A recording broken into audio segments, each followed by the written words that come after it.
Disclaimer, यह channel सिर्फ entertainment के लिए बनाया गया है। इसमें दिखाए गए सभी कैरेक्टर्स, इवेंट्स और कहानियाँ प्योरली फिक्शनल है। रियल लाइफ पर्सन्स, जगह या इवेंट से कोई इसका संबंध नहीं है।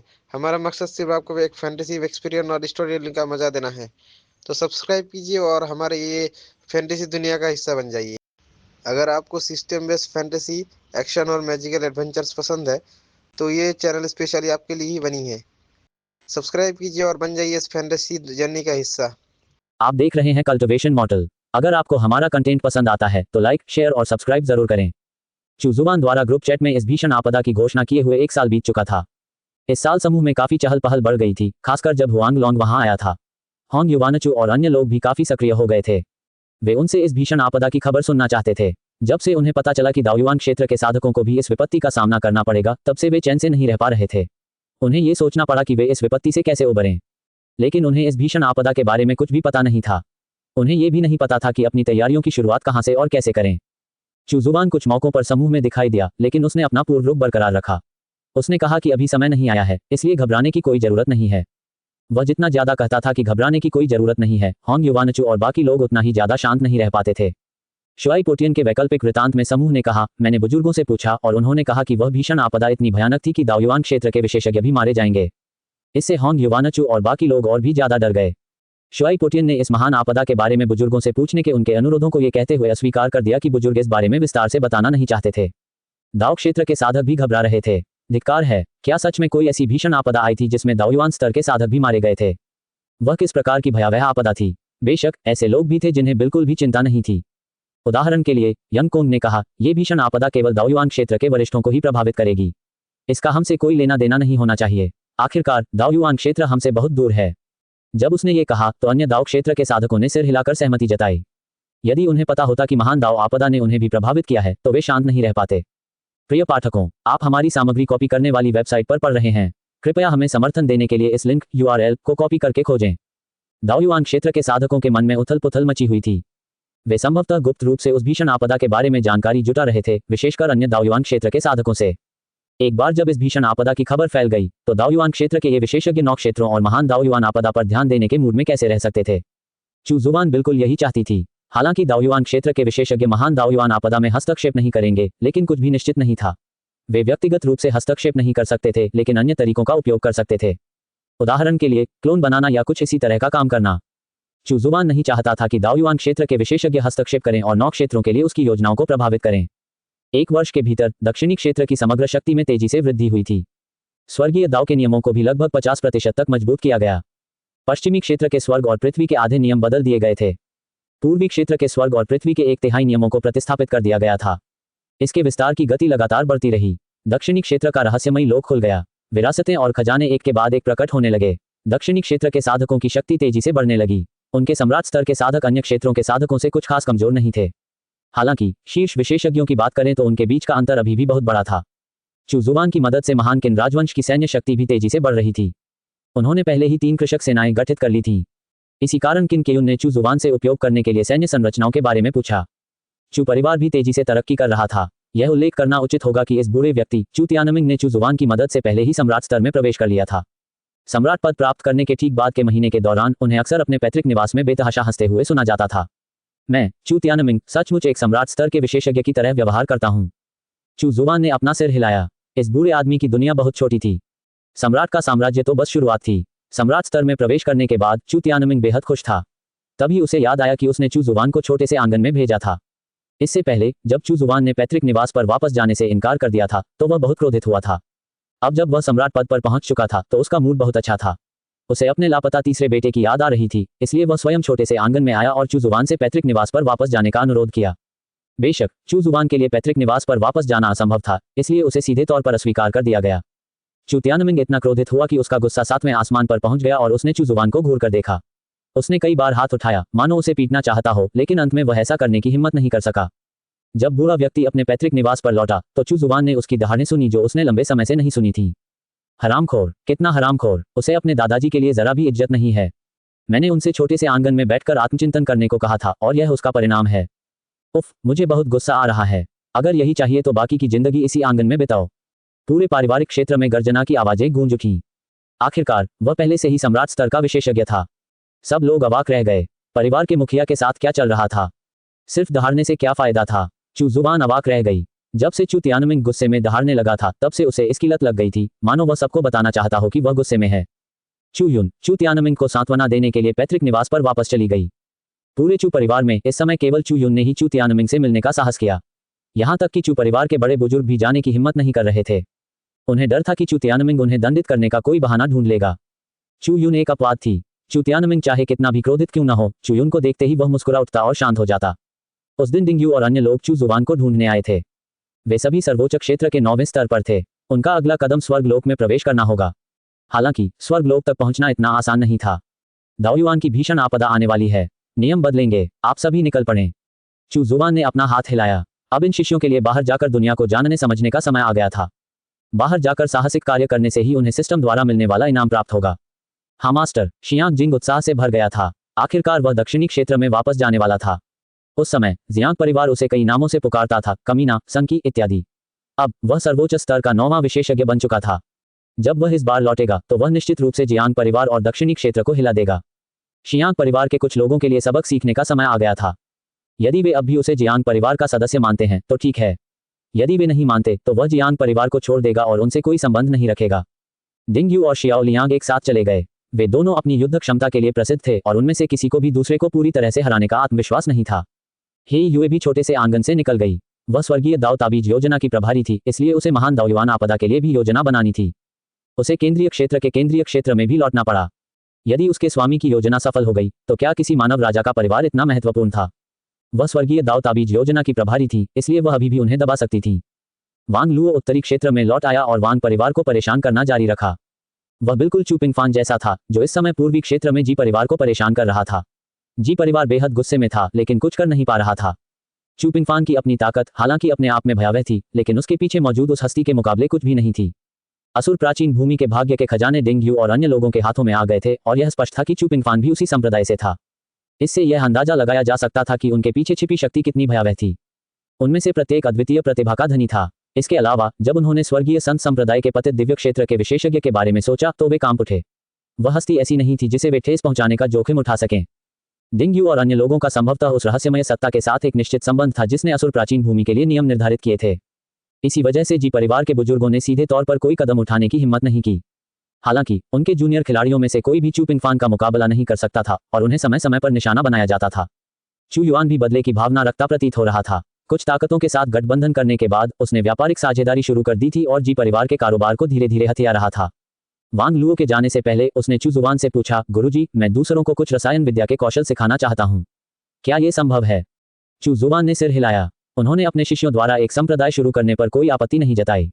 क्या होगा यदि उनके द्वारा शुरू किए गए संप्रदाय से उन्हें कोई सिस्टम रिवॉर्ड मिल जाए? गुरुजी, क्या मैं अपने कलाकृति परिष्करण कौशल को दूसरों को सिखा सकता हूँ?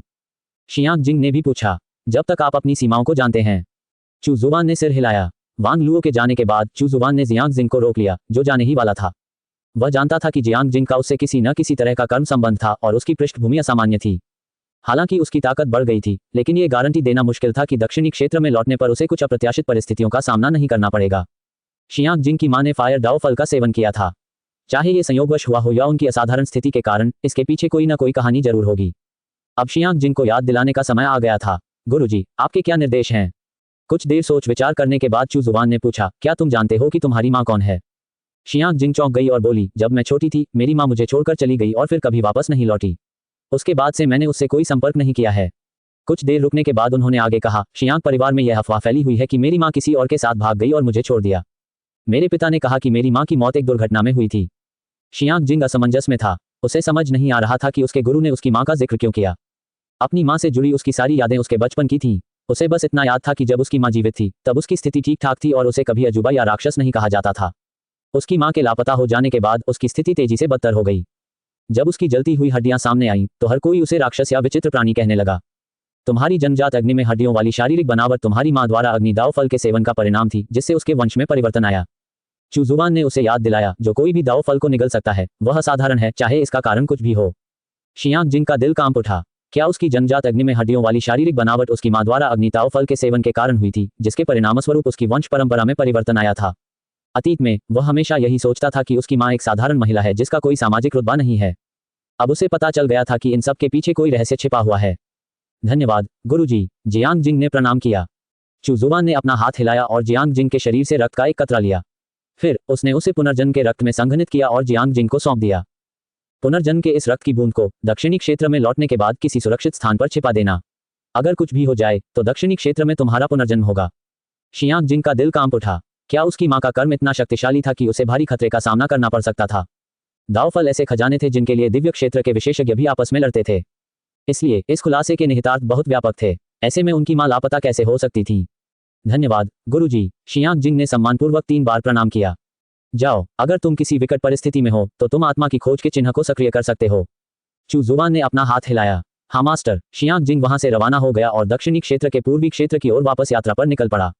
उसने जियांग जिंग के लिए पुनर्जन्म के रक्त की एक और बूंद संघनित की थी, क्योंकि उसे लगा कि अगर जियांग जिंग को आत्मा पीछा करने वाले चिन्ह का उपयोग करने का समय नहीं मिला तो वह मारा जाएगा। इसके बाद उसे पॉकेट डायमेंशन में लौटने के बजाय दक्षिणी क्षेत्र में पुनर्जीवित किया जाएगा। जब से चू जुबान को पुनर्जन्म के रक्त को संघनित करने की शक्ति प्राप्त हुई थी, तब से उसने अपने शिष्यों के शरीर में अपनी शक्ति का कोई अंश नहीं छोड़ा था। भाग्य के बच्चों को अभी भी जोखिम उठाना पड़ता था और साथ ही उन्हें यह भी जानना होता था कि कब सतर्क रहना है। अगर उनके शिष्यों को उसकी शक्ति का अंश भी मिल जाता तो वे सारी सावधानी खो बैठते और लापरवाही से काम करते। वह नहीं चाहता था कि उसके शिष्यों का भी वही हाल हो। ऐसा होना व्यर्थ होता। फिर भी उसने उसे एक तुरुप का पत्ता दे दिया था। इस तरह अगर उसका सामना किसी ऐसे बुरे व्यक्ति से होता जो युवा पीढ़ी को परेशान करता, तो उसके पास उससे निपटने का एक तरीका होता। शिष्यों के चले जाने के बाद चू जुबान ने अपना ध्यान अन्य 4 क्षेत्रों में स्वर्गीय दाव नियमों के विस्तार पर पुनः केंद्रित किया। डिंग यू ने पृथ्वी आत्मा जाति के पास जाकर उन्हें उनके रहस्यमय क्षेत्र से निकालकर दुनिया में लाया। उन्होंने उत्तरी क्षेत्र के उन खतरनाक इलाकों में भ्रमण किया जो लंबे समय से प्रसिद्ध थे, साथ ही साथ विभिन्न रहस्यमय क्षेत्रों में भी गए जो खुल चुके थे। लियू पियाओ पियाओ ने शियाओ लियांग का अनुसरण किया। वे उत्तरी क्षेत्र में घूमे और वहां के खतरनाक इलाकों के साथ साथ कुछ छोटे परिवारों के क्षेत्रों को भी चुनौती दी। वांग लुओ ने उत्तरी क्षेत्र में एक रसायन विद्या केंद्र खोला और वहां रसायन विद्या के कौशल सिखाए। असंख्य साधक उनके पास आने लगे और उन्होंने बड़ी संख्या में अनुयायी एकत्र कर लिए। वांग परिवार के मुखिया बदल गए। नए मुखिया ने वांग लुओ से माफी मांगी और उनसे वांग परिवार में वापस आने का अनुरोध किया। हालांकि वांग लुओ ने इनकार कर दिया। हे यू ने उत्तरी क्षेत्र के लिए कई योजनाएं बनाई, जिनमें प्रतिभाओं को विकसित करने की योजनाएं भी शामिल थीं। उन्होंने किन यंग से मिलने के लिए लोगों के एक समूह का नेतृत्व करते हुए पूर्वी क्षेत्र की यात्रा की और पूर्वी क्षेत्र में ब्लैक मून टावर के विकास पर ध्यान केंद्रित किया। वर्तमान में चू जुबान के पास पूर्वी क्षेत्र की लगभग सभी शक्तियों की जानकारी उपलब्ध थी। स्वर्गीय दाव ताबीज योजना की नींव रखी जा चुकी थी। सब कुछ बहुत अच्छे से चल रहा था। इसी दिन कुछ दाव युवान स्तर के साधक अचानक महान दाव संचार समूह में प्रकट हुए। इन सभी को होंग युवानचू द्वारा लाया गया था। होंग युवानचू को दिए गए ओरिजिन दाव क्रिस्टल की दाव आभा इस काम में कारगर साबित हुई। दाव युवान क्षेत्र के नए साधकों में मनुष्य, दानव और अर्धमानव शामिल थे। भयंकर आपदा के खतरे के कारण होंग युवानचू, मोतू और सोआरिंग फ्लड ड्रैगन किंग पहले ही निजी तौर पर मिल चुके थे। ओरिजिन दाव क्रिस्टल की दाव आभा का उपयोग करते हुए उन्होंने अपने परिचितों को ग्रेट दाव कम्युनिकेशन ग्रुप में शामिल कर लिया। चू जुबान मन ही मन खुश था। अब दाव युवान स्तर के साधकों की संख्या बढ़ गई थी, जो कि अच्छी बात थी। स्वागत है साथी दाववादियों। चू जुबान ने नए आने वालों का अभिवादन किया। दाव युवान क्षेत्र के सभी नए साधकों ने समूह के नेता चू जुबान के प्रति सम्मान व्यक्त करने के लिए अपने मुख खोल दिए। उन्होंने उसकी चापलूसी भी की। ये स्पष्ट था कि किसी अज्ञात भीषण आपदा की आशंका ने उन्हें भयभीत कर दिया था। होंग युआन जैसे अनुभवी दाव युआन क्षेत्र के विशेषज्ञों ने अनुमान लगाया कि चू जुबान ने इस समूह को महान आपदा की तैयारी के लिए स्थापित किया था, जो इस बात का स्पष्ट संकेत था कि महान आपदा कितनी भयावह होगी। इसके अलावा हालांकि हाल ही में दानव क्षेत्र का भाग्य बदल रहा था, मोतू अब इस पर ध्यान नहीं दे रहा था। उन जैसे प्राणियों के लिए जिन्हें अपने दाव मार्ग खोलने के बाद अमर माना जाता था, किसी ऐसी चीज की संभावना जो उन्हें मार सकती है, विचलित करने वाली थी। कुछ देर तक उसकी चापलूसी करने के बाद उन्होंने स्वाभाविक रूप से विषय बदलकर उस भीषण आपदा पर चर्चा शुरू कर दी। चू जुबान मुस्कुराए और चुपचाप खिसक गई। उन्होंने स्वर्गीय दाव ताबीज निकाला और स्वर्गीय दाव नियमों को संशोधित और मजबूत करना जारी रखा, उसमें अपनी नई अंतर्दृष्टि को समाहित किया। फिर आपके शिष्य हु तियान्या ने मॉन्स्टर जोन के प्रतिभा टूर्नामेंट में मॉन्स्टर जोन के भाग्यशाली बच्चों में से एक को हराया। उसके भाग्य में परिवर्तन हुआ और उसकी शक्ति में बहुत वृद्धि हुई है। आपको 4 स्पिरिट स्टॉर्स रथ से पुरस्कृत किया गया है। इस प्रणाली का इनाम अचानक मिल गया। चू जुबान दंग रह गया। क्या शिष्य हु तियान्या ने आखिरकार कुछ किया? हु तियान्या ने अपनी यात्रा शुरू कर दी थी। चू जुबान ने असंख्य स्वर्गीय दर्पण निकाला और उसे हु तियान्या से जोड़ दिया। उसे इस शिष्य को देखे या उस पर ध्यान दिए हुए काफी समय हो गया था। छवि प्रक्षेपण प्रकट हुआ। एक अखाड़े में एक विस्मयकारी बहुरंगी सफेद बाघ वहां मौजूद सभी लोगों को ऊपर से देख रहा था। उसका बाघ जैसा पंजा किसी को दबा रहा था, जो एक खास राक्षस जाति के प्रतिभाशाली व्यक्ति का रूपांतरित रूप था। गरज, हु तियान्या दहाड़ा और उसकी शक्ति से आसपास का इलाका हिल गया। अखाड़े के चारों ओर मौजूद कई राक्षसों के चेहरे पर भाव थे। वे स्पष्ट रूप से महसूस कर सकते थे कि उनकी रक्तरेखा को दबाया जा रहा है। इसी बीच स्वर्गीय बाघ जनजाति के बुजुर्ग खुशी से झूम रहे थे। हु तियान्या चाहे कितना भी विद्रोही क्यों न हो, आखिरकार वह स्वर्गीय बाघ जनजाति का सदस्य था। मंच से हू तियान्या ने सिर पर एक छोटा सा सींग लिए एक सुंदर और शालीन महिला को नीचे देखा और दहाड़ते हुए कहा, मैं अब और किसी के दबाव में नहीं आऊंगा। मैं हू तियान्या अद्वितीय स्वर्ग का आशीर्वाद प्राप्त हूँ। हू तियान्या की दहाड़ देखकर चू जुबान अवाक रह गई। ये बाघ वाकई अद्भुत था। इस काय और आलसी बाघ को इतने गर्व से ये शब्द दहाड़ने के लिए उसे लंबे समय तक कड़ी मेहनत करनी पड़ी होगी।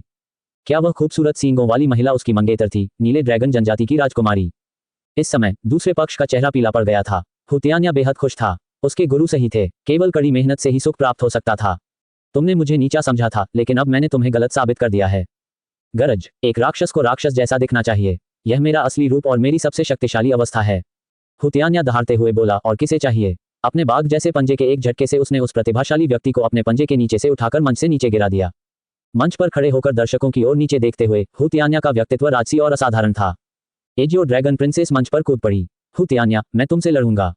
आपको मुझसे लड़ने का अधिकार किस आधार पर है? हू तियान्या ने उसकी ओर देखा। मैं तुम्हारी मंगेतर हूँ, नीले ड्रैगन राजकुमारी ने दांत पीसते हुए कहा। हमने अपनी सगाई पहले ही तोड़ दी है। हू तियान्या ने अपना पंजा उठाया और लहराया। खुद को यूं ही मेरी मंगेतर मत कहो। मैं हू तियान्या कोई साधारण बाघ नहीं हूँ। मर जा। एजियो ड्रैगन राजकुमारी क्रोधित होकर आगे बढ़ी। हालांकि हू तियान्या के पंजे के एक झटके से उसकी हत्या की मंशा ने उसे घेर लिया और उसे पीछे हटने के लिए मजबूर कर दिया। गर्जना। अचानक एक गर्जना सुनाई दी और एक नीला ड्रैगन हवा में उठा और हू तियान्या की ओर झपटा। एजियो ड्रैगन प्रिंसेस ने तुरंत अपने असली रूप में आकर लड़ना शुरू कर दिया। हू तियान्या का शरीर कांप उठा और अचानक एक छोटे पहाड़ के आकार के भयंकर बाघ में बदल गया। कुछ ही सेकंड में उसने नीली ड्रैगन राजकुमारी को जमीन पर पटक दिया। बहुत कमजोर। हू तियान्या ने अपना सिर हिलाया। नीली ड्रैगन राजकुमारी क्रोधित थी। उसका नीला ड्रैगन शरीर अचानक हू तियान्या के शरीर के चारों ओर लिपट गया। क्या तुम सचमुच मेरी मासूमियत को बर्बाद करना चाहते हो? जल्दी से यहाँ से चले जाओ। हू तियान्या ने एक बहुत ही अतिरंजित और अजीब सी चीख निकाली। उसका शरीर मंच पर लुढ़क रहा था। वह एजियो ड्रैगन प्रिंसेस से छुटकारा पाने की कोशिश कर रहा था। परिणामस्वरूप लगातार लुढ़कने के कारण एजियो ड्रैगन प्रिंसेस को चक्कर आने लगे। उसके पास अपने मानवीय रूप में वापस बदलने के अलावा कोई विकल्प नहीं था। हू तियान्या के पंजे ने नीले ड्रैगन राजकुमारी को अनादरपूर्वक मंच से बाहर धकेल दिया। आकाश की ओर दहाड़ने के बाद उसने एक बार फिर चारों ओर नजर घुमाई और चिल्लाया, और किसे चाहिए? इस समय हू तियान्या बहुत अहंकारी था, लेकिन उसे अहंकारी होने का पूरा अधिकार था। मंच पर खड़े होकर उसने राक्षस जाति के प्रतिभाशाली लोगों को नीचे देखा।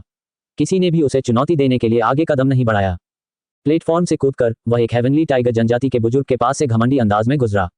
स्वर्गीय बाघ जनजाति के मुखिया को जरा भी गुस्सा नहीं आया, बल्कि उन्हें लगा कि एक सच्चे और गर्वित बाघ का स्वभाव ऐसा ही होना चाहिए। कितना अभिमानी, एक बाघ ऐसा ही होना चाहिए। चू जुबान ने हू तियान्या के भाग्य की जांच की। उसमें पहले ही परिवर्तन हो चुका था। इसके अलावा उसने दिव्य श्वेत बाघ रक्तरेखा को सक्रिय करना शुरू कर दिया था। क्या दिव्य श्वेत बाघ 9 क्षेत्रों में पुनः प्रकट होगा? जब हू तियान्या अपने विश्राम स्थल पर लौटा तो चू जुबान प्रकट हुआ और उससे मिला। उसका उद्देश्य हू तियान्या को यह महत्वपूर्ण चेतावनी देना था कि महान दाओयुआन आपदा आने वाली है और उसे अपने भाग्य के लिए लड़ना चाहिए। यदि वह संपूर्ण राक्षस जाति के भाग्य को एकत्रित कर सके तो यह सर्वोत्तम होगा। साथ ही हू तियान्या के माध्यम से वह मॉन्स्टर जोन में संचार ताबीज और उनकी शोधन विधि का वितरण करेगा। इससे यहाँ स्वर्गीय दाव ताबीज योजना की नींव रखी जाएगी। अंत में उन्होंने हू तियान्या को प्रोत्साहित किया। हू तियान्या का खून खौल उठा। जैसे जैसे उसकी वंश परंपरा में परिवर्तन आने लगा, हू तियान्या आक्रामक होता गया और लड़ाई झगड़े की तलाश करने लगा। चू जुबान को हू तियान्या की कोई चिंता नहीं थी। वह स्वर्गीय बाघ जनजाति का भाग्य का पुत्र था। अब जब उसका भाग्य बदल गया था तो वह राक्षस क्षेत्र के भाग्य का एक हिस्सा भी अपने साथ लेकर चल रहा था। राक्षस जाति में शायद ही कोई ऐसा प्रतिभाशाली व्यक्ति हो जो उसे हरा सके। आखिरकार दिव्य श्वेत बाघ के वंशज हू तियान्या ने अन्य राक्षस जनजातियों को कुछ हद तक दबा रखा था। हू तियान्या के साथ अपनी बातचीत समाप्त करने के बाद चू जुबान ने सिस्टम के इनाम की जांच की। 4 आत्मा तारा रथ तारामयी नदी को पार करता है और 4 दिव्य पशुओं द्वारा खींचा जाता है। यह महान दाव को पार कर सकता है और आदिम अराजकता को भी पार कर सकता है। अपनी शान दिखाने का कितना बढ़िया तरीका है। जब ये चलता था तो स्टारलाइट नदी इसके पीछे पीछे बहती थी और इसे खींचने के लिए इसके पास 4 दिव्य जानवर थे। क्या वह वाकई भव्य और विस्मयकारी नहीं था? यह उनकी एक बेहद प्रभावशाली व्यक्ति वाली छवि के अनुरूप था। चू जुबान ने यह भी देखा कि 4 आत्मा तारा रथ महान दाव के साथ साथ आदिम अराजकता को भी पार कर सकता है। वह महान दाव के बारे में तो जानता था, लेकिन आदिम अराजकता के बारे में नहीं। शायद यह महान दाव से परे था। क्या महान दाव की कोई सीमा और अंत था? उसे इस बात का बिल्कुल भी अंदाजा नहीं था। शायद ये 9 क्षेत्रों से परे था। चू जुबान ने ओरिजिन दाव क्रिस्टल पर एक नजर डाली। वह ओरिजिन दाव क्रिस्टल के सहारे महान दाव से जुड़ना और अपनी साधना का स्तर बढ़ाना चाहता था, लेकिन जब तक ये रूपांतरित नहीं हो जाता तब तक वह ऐसा नहीं कर सकता था। इसलिए उसकी साधना के स्तर को बढ़ाने का सबसे तेज तरीका स्वर्गीय दाव ताबीज योजना को जारी रखना था। हर बार जब स्वर्गीय दाव के नियम किसी क्षेत्र पर विजय प्राप्त करते थे तो उसे साधना में वृद्धि का पुरस्कार मिलता था। 9 क्षेत्रों में 50 प्रदेश थे, हालांकि दाव क्षेत्र में केवल 36 स्तर थे। दाव क्षेत्र के 36वें स्तर को पार करने के बाद वह अपना दाव मार्ग खोलेगा। जहां तक इस बात का सवाल है कि क्या वह दाव क्षेत्र के 36वें स्तर पर ही अटक जाएगा और कभी भी दाव मार्ग नहीं खोल पाएगा, चू जुबान को इसकी कोई चिंता नहीं थी। परम आरंभ दाव शास्त्र को अपनी साधना तकनीक के रूप में अपनाने से दावयुआन क्षेत्र तक पहुंचना उसके लिए कोई समस्या नहीं होगी। इसके अलावा स्वर्गीय दाव ताबीज योजना ने उन्हें अनंत अंतर्दृष्टि प्रदान की, जिससे उन्हें दाव के नए सिद्धांतों को समझने में मदद मिली। इसने उन्हें अपने महान दाव को परिपूर्ण करने के लिए एक संदर्भ प्रदान किया। चू जुबान ने दानव क्षेत्र की स्थिति का जायजा लिया। बुद्ध नानवु की वापसी के बाद बौद्ध संप्रदाय का विस्तार तेजी से हुआ और अधिक से अधिक राक्षस बौद्ध संप्रदाय में परिवर्तित हो गए। सभी प्राणी समान हैं, इस वाक्यांश को सुनते ही दानव क्षेत्र के निचले स्तर के दानवों में शामिल होने के लिए उत्साह पैदा हो गया। जिन लोगों में थोड़ी सी भी प्रतिभा थी, उन्होंने पूरे मन से बौद्ध संप्रदाय में प्रवेश किया और उसके शिष्य बन गए। उन्होंने बौद्ध संप्रदाय के लिए संघर्ष किया और बौद्ध धर्म का पालन किया।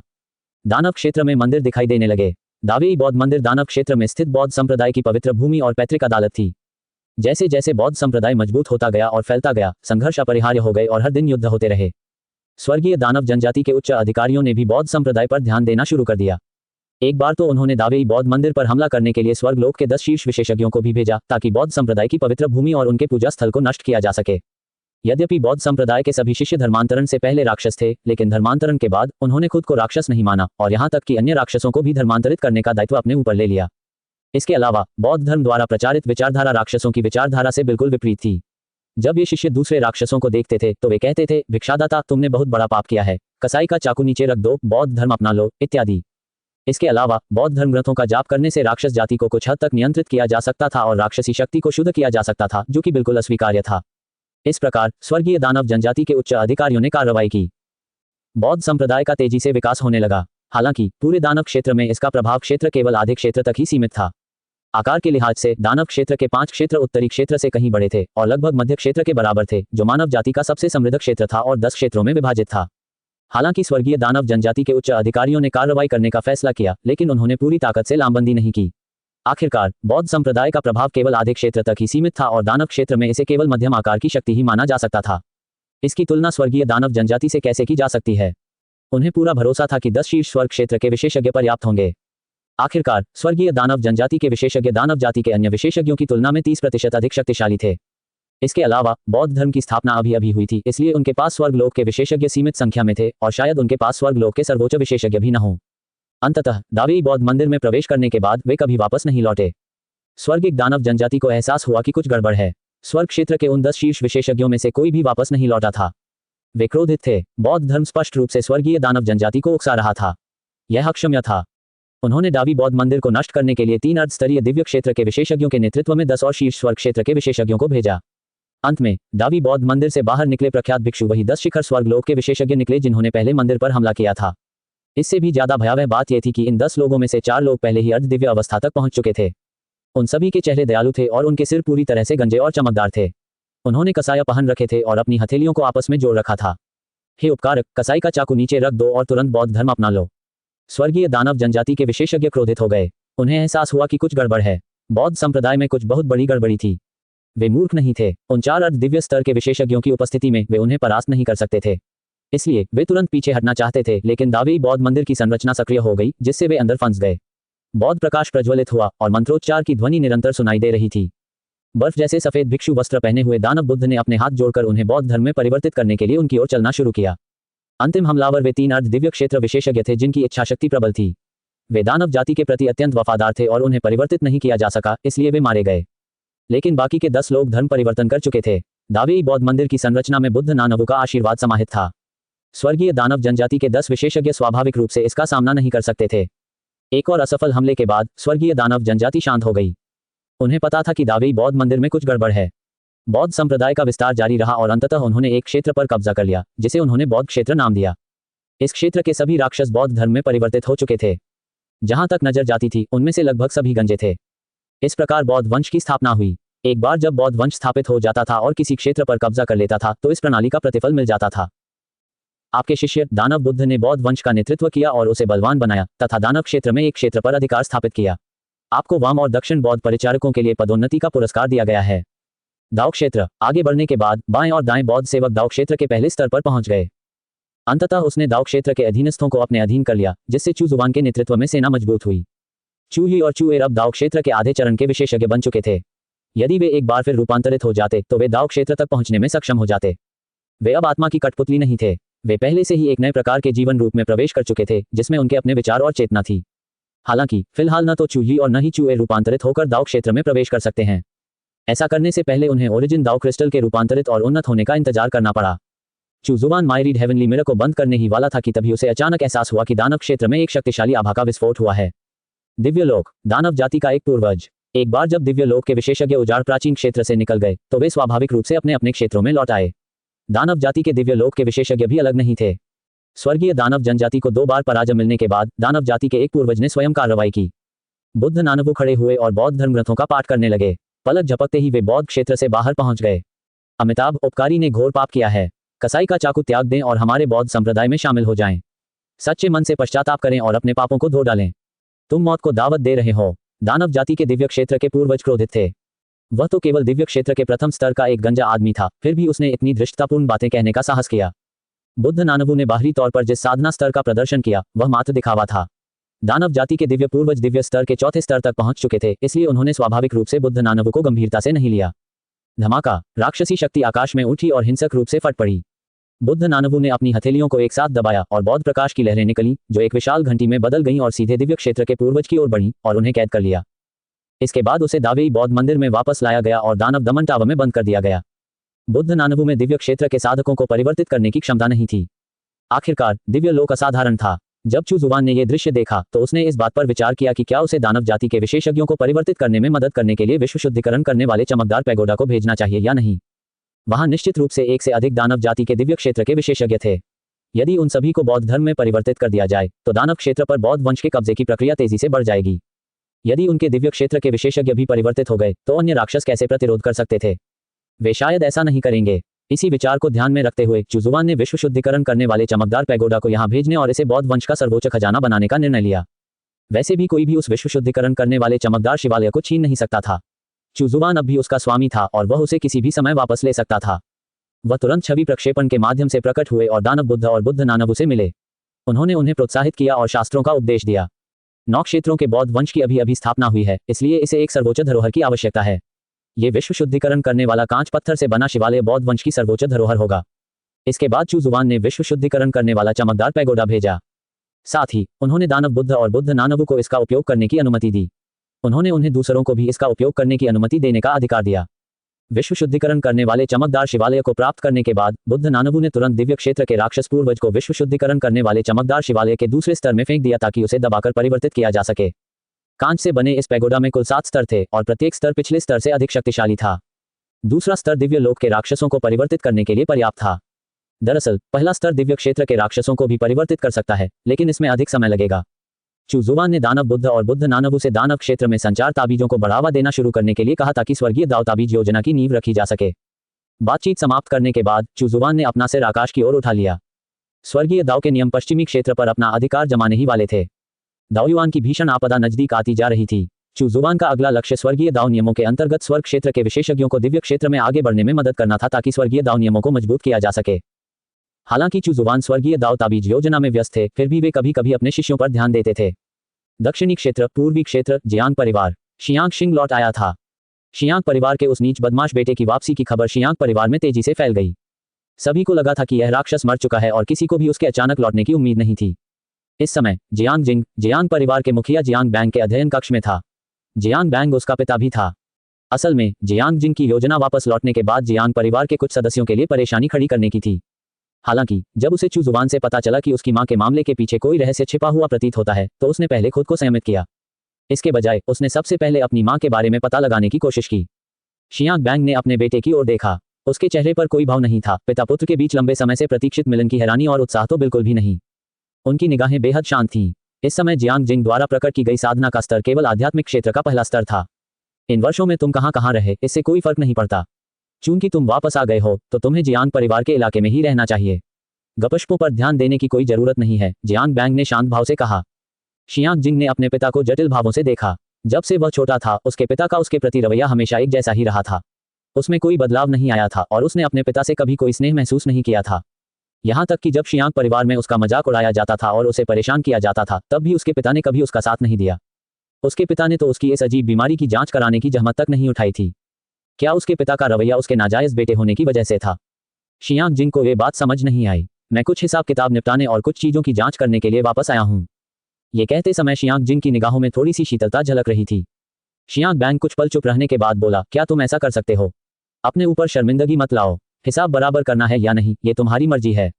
फिर उन्होंने कहा, शियांग परिवार के सदस्यों को हत्या करने की अनुमति नहीं है। हत्या करना या न करना शियांग जिंग के विचार क्षेत्र में नहीं था।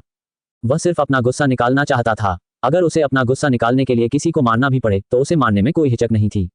अगर जियांग परिवार इसे बर्दाश्त नहीं करेगा तो वह जियांग परिवार छोड़ देगा। मुझे यकीन नहीं है कि मैं किसी को मारूंगा। अगर मैंने मार दिया तो क्या होगा? शियांग जिंग ने शांत भाव से कहा। शियांग परिवार के नियमों के अनुसार परिवार के सदस्यों को एक दूसरे को मारने की अनुमति नहीं है। उन्होंने भले ही आपका उपहास और अपमान किया हो और आप भी उनके साथ ऐसा ही कर सकते हैं, लेकिन आपको किसी को भी मारने की अनुमति नहीं है। पहली बार जियांग बैंग का लहजा गंभीर हो गया। शियांग जिंग ने सिर हिलाया। अगर वह उन्हें नहीं मारता तो ठीक है। शायद उन्हें अपमानित करना अपने गुस्से को निकालने के लिए उन्हें मारने से बेहतर था। जिस व्यक्ति का उन्होंने कभी उपहास और उत्पीड़न किया था वही उन्हें अपने पैरों तले रौंद रहा हो। यह शायद उन्हें मारने से भी बदतर होगा, है ना? मैं किसी चीज की जांच करना चाहता हूं। यह मेरी मां के बारे में है। शियांग जिंग ने सीधे शियांग बैंग की ओर देखा। हालांकि जियांग बैंग के चेहरे के भाव में ज्यादा बदलाव नहीं आया। इसमें जांच करने लायक क्या है? तुम्हारी मां लापता हो गई है। लापता? क्या आपको मेरी मां के बारे में कुछ पता है? शियांग परिवार की एक नौकरानी। शियांग बैंग ने अधीरता से उसकी ओर देखा और कहा, ठीक है, अब तुम जा सकते हो। शियांग जिंग ने अपनी हथेलियों को मेज पर टिकाया और शियांग बैंग को घूरते हुए कहा, आप मेरे पिता हैं। मेरी अंतरात्मा कहती है कि आप कुछ जानते हैं। क्या आपको पता है कि मेरी हड्डियों के साथ क्या हो रहा है? मुझे नहीं पता, आप अब जा सकते हैं। शियांग बैंग ने उसे भगाने के लिए हाथ हिलाया। शियांग जिंग टस से मज नहीं हुई। मेरी हड्डियां जन्मजात अग्नि में हड्डियां हैं।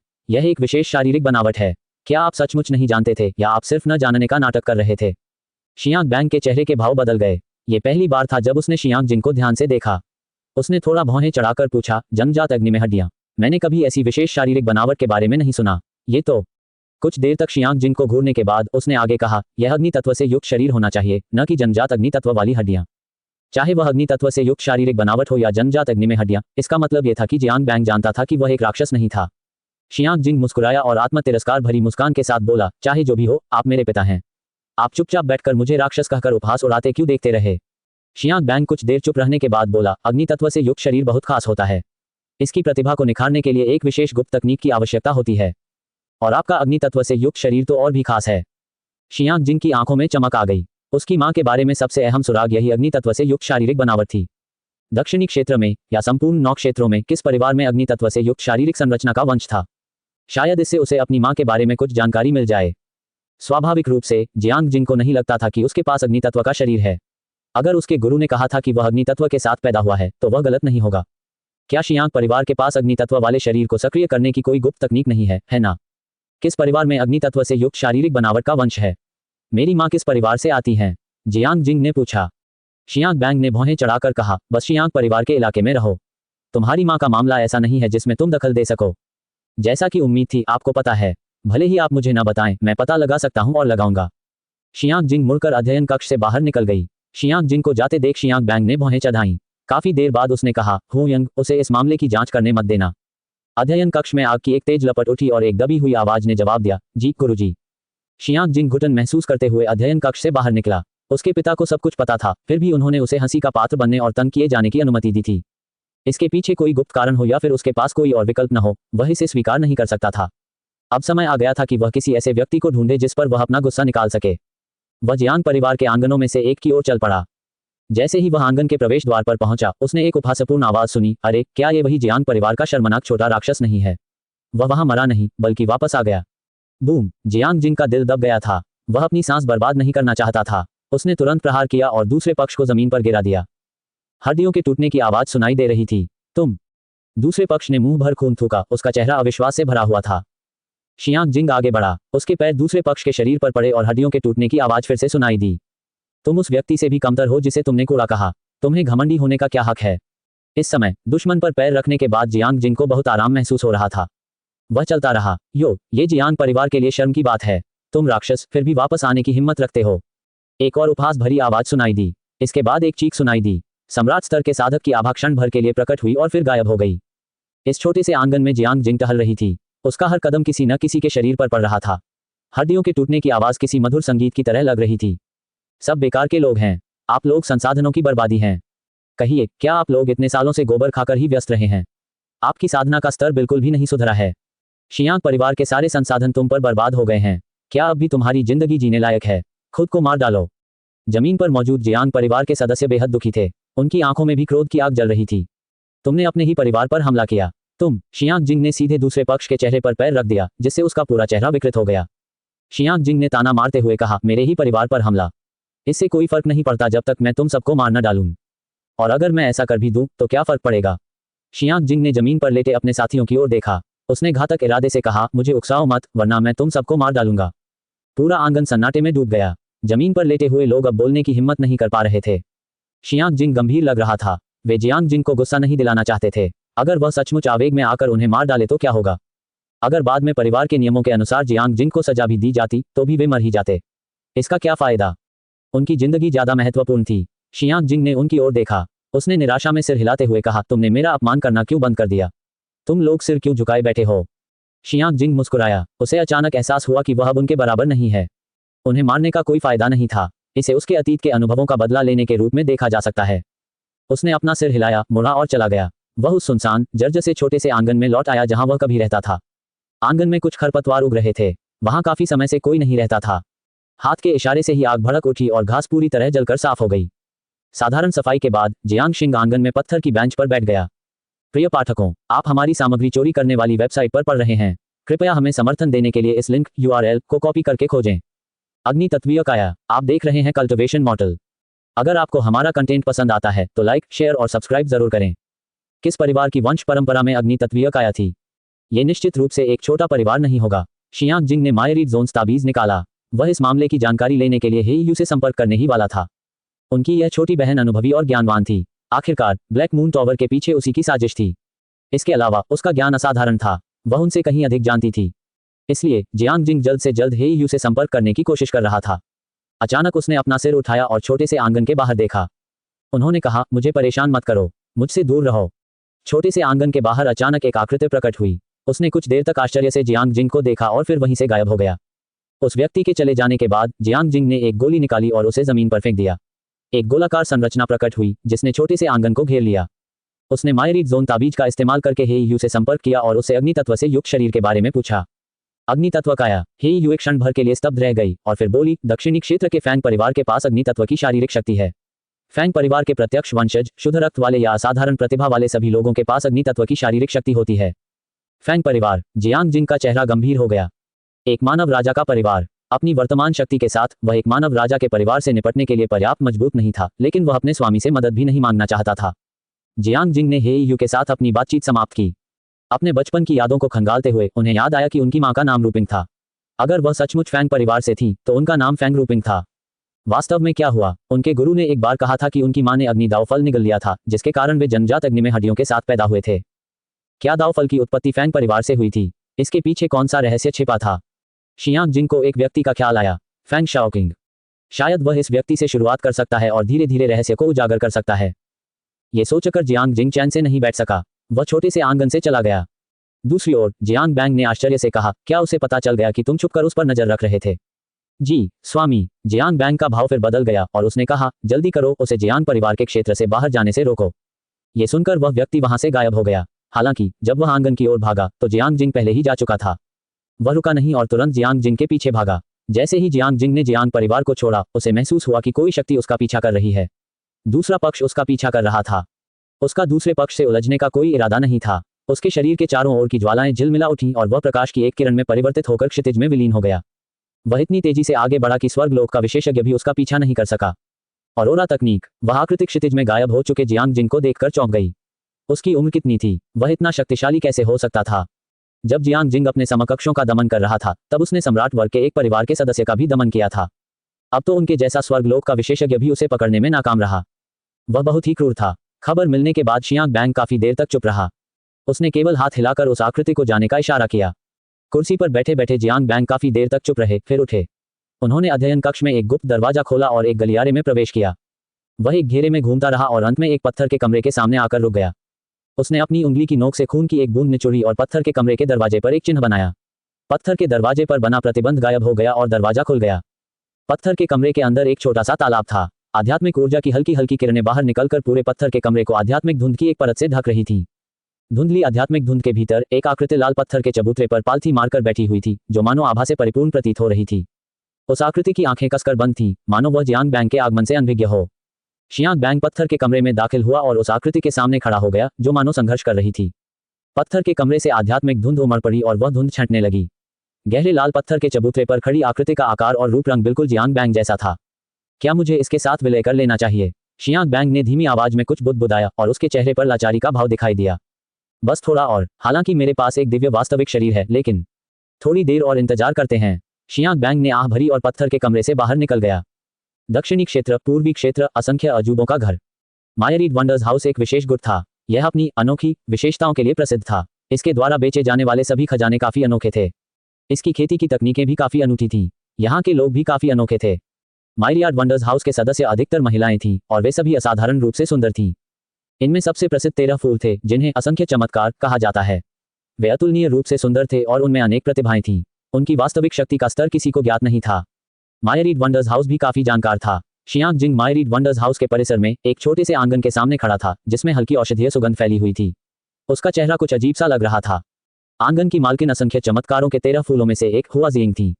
अरे, क्या ये वही छोटा शैतान नहीं है? तुम बाहर मर तो नहीं गए? छोटे से आंगन से एक स्पष्ट और मधुर आवाज आई। तुम वहां मूर्ख की तरह क्यों खड़े हो? अंदर आओ और मुझे तुम्हें देखने दो। शियांग जिंग के चेहरे की मांसपेशियां फड़क उठी। अगर उसे किसी से कोई मदद न मांगनी होती तो वह दोबारा मायरीड वंडर्स हाउस नहीं आता। उस समय जब अध्ययन के दौरान वह लगभग मर ही गया था, तब हुआ जिंग ने ही उसे बचाया था। अंत में हुआ जिंग बाकी सबसे भी ज्यादा जिज्ञासु निकली। उसने तो उसकी धधकती हड्डियों का अध्ययन करने के लिए लगभग उसके शरीर से सारा मांस ही निकाल दिया। उस खूबसूरत महिला के बारे में सोचते ही वह कांप उठा, जिसने मुस्कुराते हुए उसके शरीर को काटते समय अपने हाथ में एक छोटा सा चाकू पकड़ रखा था। हालांकि उस समय उन्हें कोई दर्द महसूस नहीं हुआ, फिर भी वह दृश्य बहुत भयावह था। उसने गहरी सांस ली और छोटे से आंगन में चला गया। आंगन में लोहे के कुछ पुतले थे। ये सब कठपुतलियां थीं। उस समय जियांग जिंग इन कठपुतलियों को देखकर बहुत आश्चर्यचकित हुआ था। उसे लगा कि ऐसी कठपुतलियां बनाने वाला व्यक्ति निश्चित रूप से एक कुशल शिल्पकार होगा। अब उन्हें दोबारा देखकर जियांग जिंग की नजरों में वे महज लकड़ी के कबाड़ थे। उन्हें उनमें जरा भी दिलचस्पी नहीं थी। हमेशा की तरह चुजुआन लापरवाही से अपने शिष्यों का हालचाल देख रहा था।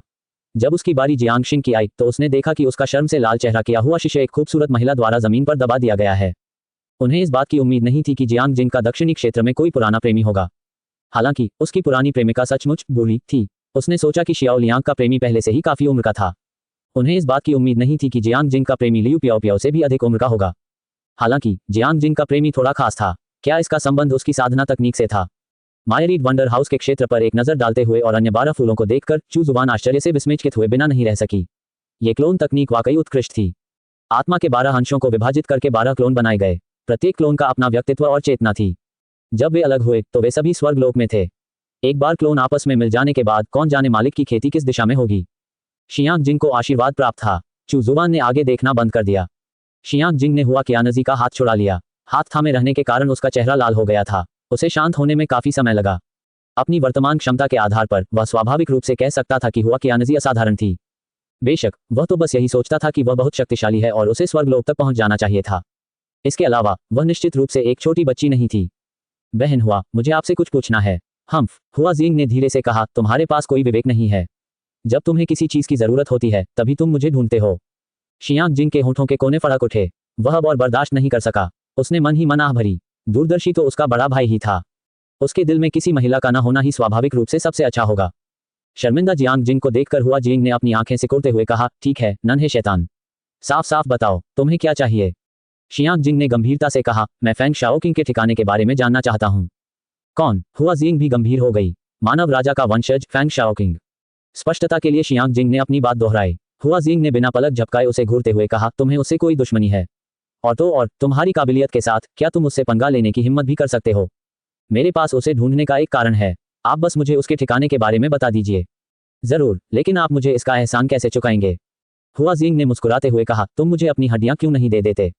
शियांग जिंग ने गंभीर चेहरे से कहा, मजाक करना बंद करो। मैं गंभीर हूं। कुछ देर सोचने के बाद उसने एक कठपुतली निकाली और कहा, मैं तुम्हें इनाम के तौर पर यह दूंगा। हुआ जिंग हैरान रह गई। उसने कठपुतली उठाई और कुछ देर तक उसे देखती रही। फिर उसने उत्सुकता से पूछा, ये कठपुतली तुम्हें कहां से मिली? मैंने इसे खुद बनाया है। ओह, अब तो वो छोटा शैतान झूठ बोल सकता है। ये अच्छा नहीं है। हुआ जिंग खड़ी हुई और आगे झुकी। उसने अपनी गोरी उंगलियां फैलाईं और जियांग जिंग का चेहरा चुटकी से पकड़कर उसके गालों को खींचा। शियांग जिंग का चेहरा और भी गंभीर हो गया। वह बचना चाहता था लेकिन वह जानता था कि वह ऐसा नहीं कर सकता। उनकी ताकत में बहुत बड़ा अंतर था। मुझे छोड़ दो। जियांग जिंग ने हुआ जिंग के हाथों को हटाने के लिए अपना हाथ उठाया।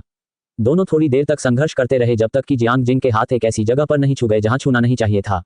तभी यह रुका। तुम सच में बहुत बुरे हो। हुआ जिंग ने उसकी तरफ आंखें घुमाई और कठपुतली को दूर रख दिया।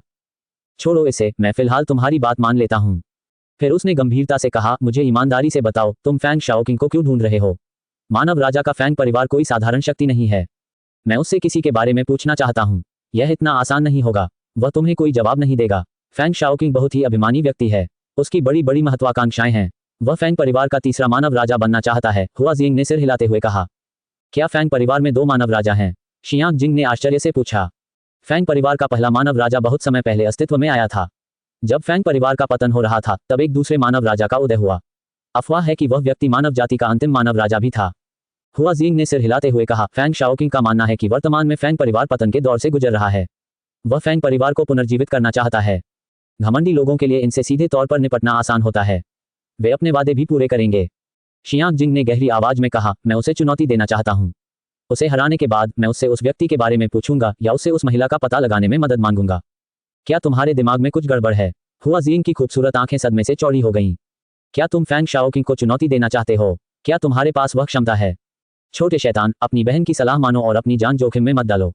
वैसे भी फैंग शाओकिंग तुम्हारी चुनौती स्वीकार नहीं करेगा। तुम किसे ढूंढना चाहते हो? अपनी बहन को बताओ, मैं उस व्यक्ति को ढूंढने में तुम्हारी मदद करूंगा। शियांग जिंग ने गहरी आवाज में कहा, इस मामले में आपको दखल देने की जरूरत नहीं है। बस मुझे फैंग शाओकिंग को ढूंढने में मदद कीजिए। वह मान जाएगा। अगर नहीं भी माना तो मैं उसे जबरदस्ती मनवा लूंगी। साथ ही इस मामले की खबर फैला दो। इससे हारने के बाद चाहकर भी वह अपने वचन से मुकर नहीं पाएगा। बेहतर होगा कि वह इस पर मानव राजा के परिवार की प्रतिष्ठा भी दांव पर लगा दे। तुम सचमुच पागल हो गए हो, नन्हे शैतान। हुआ जिंग के चेहरे पर उदासी छाई हुई थी। मेरा नन्हा शैतान पागल हो गया है। शियांग जिंग के होठों के कोने फड़क उठे। उसके शरीर के चारों ओर की आभा अचानक भड़क उठी। इस क्षण उसकी सर्वोच्च स्तर की साधना प्रकट हुई। मैं पागल नहीं हूं। हुआ जिंग की खूबसूरत आंखें चौड़ी हो गईं और उसका चेहरा सदमे से भर गया। यदि इस समय किसी ने अन्य 12 फूलों को देखा होता तो उन्होंने गौर किया होता कि इस समय अन्य 12 लोगों के चेहरों पर सदमे का भाव था। तुम पागल नहीं हो, लेकिन मैं पागल हो रहा हूं। हुआ जिंग ने जियांग जिंग को गले लगाया। उसके हाथ उसके शरीर को छूते और सहलाते रहे। ये कैसे मुमकिन है, नन्हे शैतान? तुम्हारी उम्र कितनी है? तुम तो अभी से। मुझे जाने दो। अगर तुम मुझे नहीं बताओगे तो मैं तुम्हें जाने नहीं दूंगा। नन्हे राक्षस, मुझे तुम्हें चीरकर तुम्हारा अध्ययन करने दो। तुम इतनी जल्दी कैसे खेती कर रहे हो? दक्षिणी क्षेत्र में भाग्य के खजानों के लिए हुई लड़ाई में हारने के बाद फैंग शाओकिंग दक्षिणी क्षेत्र में लौट आया और उसने कठोर साधना जारी रखी। उसने अपनी साधना पर कोई रोक नहीं लगाई और उसकी शक्ति तेजी से बढ़ने लगी। उन्हें एक पत्र भेजा गया था। यह मायरीड वंडर हाउस से आया एक पत्र था। कोई उसे चुनौती देना चाहता था। हारने की कीमत यह थी कि फैंग शाओकिंग को चुनौती देने वाले की किसी व्यक्ति के बारे में जानकारी जुटाने में मदद करनी होगी या उस व्यक्ति के ठिकाने के बारे में बताना होगा। उसी समय जियांग परिवार के उस नाजायज बेटे, जिसे राक्षस कहा जाता था, द्वारा मानव राजा के फैंग परिवार के वंशज फैंग शाओकिंग को चुनौती देने की खबर दक्षिणी क्षेत्र में जंगल की आग की तरह फैल गई। इसके बाद मायरीड वंडर हाउस द्वारा संचार ताबीज पेश किए गए। दक्षिणी क्षेत्र में भी उपहास भरी हंसी फैल गई। सबने कहा कि जियांग परिवार का यह हरामजादा अपनी औकात से ज्यादा ही घमंड कर रहा है। प्रसिद्धि पाने के लिए वह मानव राजा के वंशज फैंग शाओकिंग को चुनौती देना चाहता है। सभी को विश्वास था कि फैंग शाओकिंग चुनौती स्वीकार नहीं करेगा। मानव राजा का वंशज भला कैसे इतना नीच हो सकता है कि वह जियांग परिवार के नाजायज बेटे की चुनौती स्वीकार कर ले? हालांकि सभी की उम्मीदों के विपरीत फैंग शाओकिंग ने वास्तव में चुनौती स्वीकार कर ली। दक्षिणी क्षेत्र के सभी किसान स्तब्ध रह गए। वे सचमुच यह नहीं समझ पा रहे थे कि उसने ऐसा क्यों किया। इस समय जियांग परिवार में भारी हंगामा मच गया था। उन्होंने परिवार के वरिष्ठ सदस्यों की एक बैठक बुलाई थी। परिवार के सभी वरिष्ठ सदस्य बेहद क्रोधित थे। उन्होंने उसके कार्यों को जियांग परिवार के लिए कलंक बताया और उसे जियांग परिवार से निष्कासित करना चाहा। शियांग बैंग भी शियांग शिंग के कार्यों से स्तब्ध रह गया। उन्हें कभी उम्मीद नहीं थी कि जियांग जिंग इतनी जल्दी कार्रवाई करेगा और सीधे फैंग शाओकिंग को चुनौती देगा। शियांग जिंग जीते या हारे, यह मामला यही खत्म नहीं होगा। शियांग बैंग भी इस बात को लेकर काफी असमंजस में था कि आगे कैसे बढ़ा जाए। फैंग परिवार भी बेहद हैरान था। उन्हें समझ नहीं आ रहा था कि फैंग शाओकिंग ने चुनौती क्यों स्वीकार की। फैंग परिवार की युवा पीढ़ी के कई सदस्य गुस्से में थे। उनका मानना था कि यह जियांग परिवार की ओर से उकसावा था। फैंग परिवार के उच्च अधिकारी इस मामले पर चुप रहे। शियांग जिंग की चुनौती के कारण दक्षिणी क्षेत्र में हलचल मच गई। मानव राजा का फैंग परिवार एक बार फिर सुर्खियों में आ गया। वे हमेशा से ही गुमनाम रहे थे। अन्य शक्तियों को उनके अस्तित्व का पता था, लेकिन उनके बारे में बहुत कम जानकारी थी। वे केवल इतना जानते थे कि हर 1000 साल में फैंग परिवार का एक चुना हुआ सदस्य दक्षिणी क्षेत्र में घूमता था और दुनिया के सामने अपनी प्रतिभा और ताकत का प्रदर्शन करता था। इसके अलावा परिवार ने किसी भी प्रमुख शक्ति के झगड़ों में हस्तक्षेप नहीं किया। इस पीढ़ी के चयनित सदस्य फैंग शाओकिंग थे। वह 100 वर्ष की आयु से पहले ही सम्राट पद तक पहुंच गया था। उन्होंने एक बार दक्षिणी क्षेत्र में अपने ही साधना स्तर के सभी विशेषज्ञों को पछाड़ दिया था। उन्हें युवा पीढ़ी के बीच नंबर 1 प्रतिभाशाली व्यक्ति के रूप में सार्वजनिक रूप से मान्यता प्राप्त थी। दूसरी ओर जियांग जिंग दक्षिणी क्षेत्र में प्रसिद्ध नहीं था। उन्हें दक्षिणी क्षेत्र के पूर्वी भाग में ही कुछ हद तक प्रसिद्धि प्राप्त थी। हालांकि वह एक प्रतिभाशाली व्यक्ति के रूप में नहीं बल्कि एक नीच और राक्षस के रूप में प्रसिद्ध था। यदि जियांग परिवार पूर्वी क्षेत्र में कलाकृतियों को परिष्कृत करने के लंबे इतिहास वाला एक प्रमुख परिवार नहीं होता तो वह बिल्कुल भी प्रसिद्ध नहीं होता। हालांकि अब उसका नाम जंगल की आग की तरह फैल रहा था। अब हर कोई जानता था कि वह जियांग परिवार का नाजायज बेटा है और एक राक्षस है। कई लोगों ने तो यह भी अनुमान लगाया कि जियांग परिवार जानबूझकर फैंग परिवार को मूर्ख साबित करने की कोशिश कर रहा था। शियांग परिवार को यह आत्मविश्वास कहां से मिला? चाहे वे कितने भी शांत स्वभाव के हों, फैंग परिवार एक मानव राजा का परिवार था। जिस बात ने सबको और भी ज्यादा भ्रमित कर दिया वह यह थी कि फैंग शाओकिंग ने चुनौती क्यों स्वीकार की। युद्ध का दिन तेजी से नजदीक आ रहा था। बहुत कम लोग ऐसे थे जिन्हें युद्ध स्थल के बारे में पता था। इसके बावजूद युद्ध स्थल विभिन्न बड़े गुटों के विशेषज्ञों और अभिजात वर्ग से भरा हुआ था। शियांग बैंग और शियांग परिवार के कुछ बुजुर्ग भी आए थे। इसमें जियांग परिवार की युवा पीढ़ी के अभिजात वर्ग के लोग शामिल थे। शियांग परिवार कलाकृतियों को परिष्कृत करने के लिए प्रसिद्ध था। उनकी युद्ध शक्ति शायद थोड़ी कमजोर हो, लेकिन उनके द्वारा परिष्कृत हथियारों, कवच और कलाकृतियों को मिलाकर देखें तो वे निश्चित रूप से किसी से कमजोर नहीं थे। फैंग शाओक्विंग आ गए थे, लेकिन जियांग जिंग नहीं आए थे। फैंग शाओकिंग फैंग परिवार का चुना हुआ सदस्य था। स्वाभाविक रूप से वह अकेला नहीं होगा। वहां दाव रक्षकों की कोई कमी नहीं थी। दूर से एक नाव के आकार की कलाकृति उड़ती हुई आई। शियांग जिंग उड़ने वाली नाव पर खड़ा था। उड़ने वाली नाव एक उड़ने वाली कलाकृति थी जिसे उसने स्वयं निर्मित किया था। जैसे उनके बगल में मायरीड वंडर्स हाउस की हुआ जियांग खड़ी थी। इस समय हुआ जियांग पहले ही 12 क्लोनों के साथ जुड़ चुकी थी। आखिरकार जियांग जिंग और फैंग शाओकिंग के बीच की लड़ाई असाधारण होगी। उसे इस स्थिति से निपटने की ताकत होनी ही चाहिए। शियांग जिंग उड़ने वाली नाव से उतरी और प्लेटफॉर्म पर चली गई। वह फैंग शाओक्विंग के सामने खड़ा था। मुझे उम्मीद नहीं थी कि तुम शियांग परिवार के उस छोटे शैतान होगे, फैंग शाओकिंग ने आह भरी। वह उत्तरी क्षेत्र के भाग्य के खजानों की लड़ाई से खाली हाथ लौटा था। स्वाभाविक रूप से शियांग जिंग और अन्य लोगों के बारे में उसके मन में गहरी छाप थी। वहां मौजूद सभी लोग आश्चर्यचकित रह गए। फैंग शाओकिंग जियांग जिंग को पहले से ही जानते थे। मैंने सुना है कि आप बहुत घमंडी हैं। मुझे आपसे कुछ सवाल पूछने हैं, लेकिन चूंकि हम दोस्त नहीं हैं, इसलिए आपके जवाब देने का कोई कारण नहीं है। इसीलिए मैंने ये योजना बनाई है, जियांग जिंग ने शांत भाव से कहा। फैंग शाओकिंग पहले ही सर्वोच्च क्षेत्र के तीसरे स्तर तक पहुंच चुका था, जो हर किसी के मानकों के अनुसार असाधारण था। हालांकि जियांग जिंग और अन्य लोगों ने पॉकेट डायमेंशन में साधना की थी। इसके अलावा उनके पास जो संसाधन और मार्गदर्शन उपलब्ध थे वे फैंग शाओकिंग के पास नहीं थे। हालांकि जियांग जिंग सर्वोच्च स्तर पर पहुंच चुका था, लेकिन वह ऐसा व्यक्ति नहीं था जो अपनी साधना का इस्तेमाल दूसरों पर अत्याचार करने के लिए करे। इसके अलावा वह वास्तव में फैंग शाओकिंग से प्रतिस्पर्धा करना चाहता था। फैंग शाओकिंग ने सिर हिलाया और हल्के से हंसा। मेरा गर्व दूसरों के लिए है भाई जियांग, मैं स्वाभाविक रूप से आपके सामने गर्व नहीं कर सकता। अगर भाई जियांग के मन में कोई सवाल हो तो मैं आपको सब कुछ बता दूंगा। वैसे चुनौती तो तय हो चुकी है, तो चलिए मुकाबला करते हैं। संयोग से भाई जियांग, मैं आपकी अद्भुत प्रतिभा का अनुभव करना चाहता हूं। जैसे ही फैंग शाओकिंग बोल रहा था, उसके पीछे से एक अग्नि फीनिक्स प्रकट हुआ। तो चलिए एक लड़ाई लड़ते हैं। शियांग जिंग ने सर्वोच्च क्षेत्र के तीसरे स्तर की शक्ति भी प्रकट की। उसके शरीर पर लाल कवच प्रकट हुआ और आकाश में ज्वालाएं उठने लगीं। उसका पूरा शरीर एक विशाल ज्वाला में आकृति में परिवर्तित हो गया। आकाश को जला देने वाली महान सूर्य तकनीक। वहां मौजूद लोग अचंभित रह गए और उनका उपहास बंद हो गया। शियांग जिंग बहुत शक्तिशाली था। वह फैंग शाओकिंग से बिल्कुल भी कमजोर नहीं था। उससे निकलने वाली भयानक ज्वालाएं सब कुछ जला देने में सक्षम प्रतीत होती थीं। हुआ जिंग हैरान रह गई। क्या जियांग शिंग वास्तव में अपनी साधना के स्तर को दबाकर फैंग शाओकिंग से प्रतिस्पर्धा करना चाहता था? शायद यही सच्चे स्वर्ग के आशीर्वाद प्राप्त व्यक्ति का गर्व था। वह अपनी साधना के स्तर से दूसरों को दबा नहीं पाएगा। स्वर्गीय दाव ताबीज चू जुबान के सामने तैरने लगा। इस समय स्वर्गीय दाव के नियम पश्चिमी क्षेत्र को अपने दायरे में लेने वाले थे। बस थोड़ी सी मात्रा ही बची थी। उसने अपना हाथ उठाया और दिव्य दाव ताबीज को छुआ। उसने अपने भाग्य दाव सिद्धांत का उपयोग करके पश्चिमी क्षेत्र के भाग्य को नियंत्रित किया। उसी समय भाग्य दमनकारी दाव कड़ाहा सक्रिय हो गया। पश्चिमी क्षेत्र स्वर्गीय दाव नियमों से बंधा हुआ था। अंततः ये पूरा हो गया। आपकी दिव्य दाव ताबीज योजना ने एक कदम आगे बढ़ाया है। इसने उत्तरी क्षेत्र के पश्चिमी भाग को अपने दायरे में ले लिया है। आपको दाव स्तर की उन्नति से पुरस्कृत किया गया है। चू जुबान बेहद खुश थी। अगला पड़ाव पूर्वी क्षेत्र होगा। चू पिंगफान अब पूर्वी क्षेत्र के भाग्य का पुत्र था, इसलिए उसके लिए वहां प्रगति करना बहुत मुश्किल नहीं होगा। इसके अलावा पश्चिमी क्षेत्र पर अधिकार करने के बाद स्वर्गीय दाव के नियम और भी मजबूत हो गए। आखिरकार पश्चिमी क्षेत्र दक्षिणी क्षेत्र से कहीं अधिक शक्तिशाली था। जिस क्षण पश्चिमी क्षेत्र स्वर्गीय दाव नियमों के दायरे में आया, उसी क्षण अर्धचरणीय दिव्य क्षेत्र के विशेषज्ञों और उजाड़ प्राचीन क्षेत्र से पश्चिमी क्षेत्र में लौटे दिव्य क्षेत्र के विशेषज्ञों को अचानक कुछ अंतर्दृष्टि प्राप्त हुई। ऐसा प्रतीत हुआ मानो पश्चिमी क्षेत्र में स्वर्ग और पृथ्वी के नियम बदल गए हों। साथ ही उन्हें यह भी महसूस हुआ कि अब खेती करना आसान हो गया था। ये बात विशेष रूप से दिव्य क्षेत्र के विशेषज्ञों के लिए सच थी। किसी कारणवश महान दाव, जो मूल रूप से अप्रत्याशित और समझने में कठिन था, अब अधिक स्पष्ट हो गया था। क्या महान दावयुआन आपदा आने वाली थी? उनका पहला विचार यही था कि उन्हें संदेह हो रहा है कि महान दावयुआन आपदा आने वाली है। उन्होंने आपस में बातचीत करके चीजों पर चर्चा की और जल्द ही महसूस किया कि केवल पश्चिमी क्षेत्र में ही बदलाव आया है। ये बदलाव दक्षिणी क्षेत्र के बदलाव से काफी मिलता जुलता था। इस प्रकार स्वर्गलोक के कुछ विशेषज्ञों ने ब्लैक मून टॉवर से स्वर्गीय दाव के स्वामी, स्वर्गीय दाव के साथ निकट संपर्क और अन्य गुप्त नियमावली खरीदी। इन्हें पढ़ने के बाद उनकी समझने की क्षमता में वृद्धि हुई और उनकी बाधाएं वास्तव में कम हो गईं। एक वृद्ध स्वर्गलोक के विशेषज्ञ थे जिनकी आयु समाप्त हो चुकी थी और वे मृत्यु की प्रतीक्षा कर रहे थे। हालांकि जब उन्होंने गुप्त ग्रंथों को पढ़ा तो उन्हें वास्तव में एक दिव्य अनुभूति हुई और वे अचानक दिव्य लोक के प्रवेश द्वार तक पहुंच गए। वह नई स्फूर्ति से भरपूर था और उसकी आयु कुछ हद तक बढ़ गई थी। ये खबर फैलते ही उत्तरी क्षेत्र के सभी पुराने स्वर्ग क्षेत्र के विशेषज्ञ पश्चिमी क्षेत्र की ओर दौड़े और ब्लैक मून टॉवर से गुप्त नियमावली का पूरा सेट खरीद लिया। ये अनुभवी विद्वान अपनी अंतिम अवस्था में थे और असुर प्राचीन भूमि में हुए युद्ध के अंत तक ही वहां रुके रहे थे। वे इस महत्वपूर्ण क्षण में काओतियानई का विरोध करने के लिए एकजुट होना चाहते थे। अंततः उन्हें इसकी आवश्यकता नहीं पड़ी। मूल रूप से उनकी केवल एक ही इच्छा थी और वह थी अपनी विरासत को आगे बढ़ाना। लेकिन अब जब उन्हें सफलता की उम्मीद दिख रही थी तो वे उत्साहित क्यों नहीं होते। वे इतने उत्साहित थे कि उनकी आंखों से आंसू बह रहे थे। स्वर्ग का मार्ग अद्भुत और दयालु था। चुजुवान स्वर्गीय दाव नियमों में हुए परिवर्तनों को समझने की कोशिश कर ही रहा था कि आपके शिष्य जियांग जिंग ने मानव राजा के वंशज को पराजित किया और दक्षिणी क्षेत्र में प्रसिद्धि प्राप्त की। उसका भाग्य बदल गया है। आपको अराजक ऊर्जा का एक पिंड और आपके भाग्य ताओ सिद्धांत में उन्नयन प्राप्त हुआ है।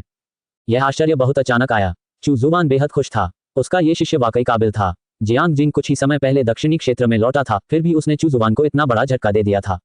उसे शिक्षित करना और उसका पालन पोषण करना व्यर्थ नहीं गया था। चुजुवान को पुरस्कार प्राप्त हुआ। अराजक ऊर्जा और भी प्रबल हो गई और उसके दाव सिद्धांतों को नियंत्रित करने की उसकी क्षमता भी मजबूत हो गई। उनके भाग्य के सिद्धांत का स्तर एक पायदान ऊपर चढ़ गया। इसके बाद उसे साधना स्तर बढ़ाने का इनाम मिला। उसकी साधना एक स्तर बढ़ गई और चुजुवान एक बार फिर रहस्यमय अवस्था में प्रवेश कर गया। दाव क्षेत्र का चौथा स्तर। उन्होंने दाव के एक नए सिद्धांत को समझा। अंततः वह ग्रेट दाव कम्युनिकेशन ग्रुप के सबसे कमजोर साधक यंग कोन के बराबर पहुंच गया था। चुजुवान को पूरा भरोसा था कि अपनी ताकत के बल पर वह यंग कोन को आसानी से हरा देगा। साधना स्तर में वृद्धि का अनुभव उसे बहुत अच्छा लग रहा था। चुजुवान पूर्वी क्षेत्र को अपने वश में करने के लिए बेताब था। उस समय उसका साधना स्तर फिर से बढ़ जाएगा। उत्तरी क्षेत्र अत्यंत शांत था। अनगिनत विशेषज्ञ पश्चिमी और दक्षिणी क्षेत्रों में स्वर्गीय दाव नियमों के अंतर्गत साधना करने के लाभ प्राप्त करने के लिए एकत्रित हुए थे। पलक झपकते ही 5 साल बीत गए। पूर्वी क्षेत्र पहले ही स्वर्गीय दाव नियमों का हिस्सा बन चुका था। उत्तरी क्षेत्र भी स्वर्गीय दाव नियमों का हिस्सा बन गया था। फिलहाल केवल मध्य क्षेत्र ही शेष था। चुजुवान की साधना का स्तर दाव क्षेत्र के छठे स्तर तक पहुंच गया था। लुओ परिवार की सहायता से पूर्वी क्षेत्र में स्थित ब्लैक मून टावर का विकास सुचारू रूप से चल रहा था। वहां के साधकों के लिए संचार ताबीज एक अनिवार्य वस्तु बन गए थे। उत्तरी क्षेत्र की ही तरह उन्होंने भी समाचारों की सुर्खियों और ताबीजों जैसी सूचना सेवाएं बनाई थीं। दानव क्षेत्र और राक्षस क्षेत्र में भी संचार ताबीज फैलने लगे थे और दक्षिणी क्षेत्र में भी इनका प्रचार किया जा रहा था। सब कुछ योजना के अनुसार चल रहा था। हाल ही में दिव्य क्षेत्र के साधक 8 क्षेत्रों में बार बार दिखाई दे रहे थे। कई बड़े गुटों ने अपने दिव्य क्षेत्र के पूर्वजों को लौटते हुए देखा। कुछ ऐसे गुटों में जो कभी एक दूसरे के शत्रु थे, एक पक्ष के पूर्वज दिव्य लोक से लौट आए जबकि दूसरे पक्ष के पूर्वज नहीं लौटे। परिणाम स्वरूप जिनके पूर्वज नहीं लौटे उनका सफाया कर दिया गया। इससे कई क्षेत्रों में अफरा तफरी मच गई। उत्तरी क्षेत्र में भी दिव्य क्षेत्र के विशेषज्ञ वापस लौटे, लेकिन वे अपेक्षाकृत कम चर्चित थे और उन्होंने ज्यादा ध्यान आकर्षित नहीं किया। यदि दूसरा पक्ष परेशानी पैदा करने की हिम्मत करता तो चुजुवान को स्वर्गीय दाव नियमों के विकास के लिए उन्हें बलिदान करने में कोई आपत्ति नहीं थी। आखिरकार उस महान दुष्ट महल के दिव्य क्षेत्र के विशेषज्ञ की समझ पहले ही समाप्त हो चुकी थी। महान किन राजवंश का भी वर्षों में तेजी से विकास हुआ और उनकी सेनाओं ने पहले ही आकार लेना शुरू कर दिया था। यह उल्लेख करना उचित होगा कि किन यंग वापस आ गया था और उसने विशेष रूप से महान किन सेना को प्रशिक्षण दिया था। वह अपने पिछले जीवन की सेना का पुनर्निर्माण करना चाहता था। महान महारानी किन केयुन दिन ब दिन अधिक शक्तिशाली और महत्वाकांक्षी होती जा रही थी। वह अब दक्षिणी क्षेत्र को एकजुट करने से संतुष्ट नहीं थी। हालांकि उनकी ताकत और प्रतिभा उनकी महत्वाकांक्षा को पूरा नहीं कर सकी। चुजुवान ने उसे और अधिक समर्थन देना जारी नहीं रखा। अगर वह उत्तरी क्षेत्र को एकजुट करना भी चाहती तो भी वह ऐसा नहीं कर सकती थी। किन यंग ऐसा कर सकता था, लेकिन फिलहाल उसका ध्यान पूर्वी क्षेत्र पर केंद्रित था। उत्तरी क्षेत्र को एकजुट करने का समय अभी नहीं आया था। उत्तरी क्षेत्र के स्वर्गीय दाव नियमों के अधीन आने के बाद वह इसे एकजुट करेगा और महान दावयुआन आपदा से निपटने के लिए अपनी शक्ति जुटाएगा। उत्तरी क्षेत्र को एकजुट करने वाले व्यक्ति के संबंध में चुजुवान ने पहले से ही एक उम्मीदवार को अपने मन में चुन रखा था। हे यू, उसने स्वर्गीय दाव शास्त्र का अभ्यास किया और चाहे वह विधियों के संदर्भ में हो या ज्ञान के संदर्भ में, वह इस भारी जिम्मेदारी को उठाने में सक्षम थी। इसके अलावा उसके पास चुजुवान द्वारा प्रदत्त स्वर्गीय दाव की मुहर थी। कुछ हद तक वह स्वर्गीय दाव के नियमों की शक्ति को नियंत्रित कर सकती थी। चुजुवान उसे सर्वोच्च स्वर्गीय दाव की पहली विशेषज्ञ बनने के लिए प्रशिक्षित कर रही थी। मध्य क्षेत्र उत्तरी क्षेत्र का केंद्र था और इसलिए यहां स्वर्गीय दाव नियमों का विस्तार सबसे धीमा था। मध्य क्षेत्र में स्वर्गीय दाव के नियमों को पूरी तरह से लागू होने में कुछ वर्ष लगेंगे। फिर भी एक बार जब वे मध्य क्षेत्र का काम पूरा कर लेंगे तो उत्तरी क्षेत्र में उनका काम लगभग पूरा हो जाएगा। चुजुवान ने कैस दाव मिरर निकाला और विशेषज्ञों की तलाश फिर से शुरू कर दी।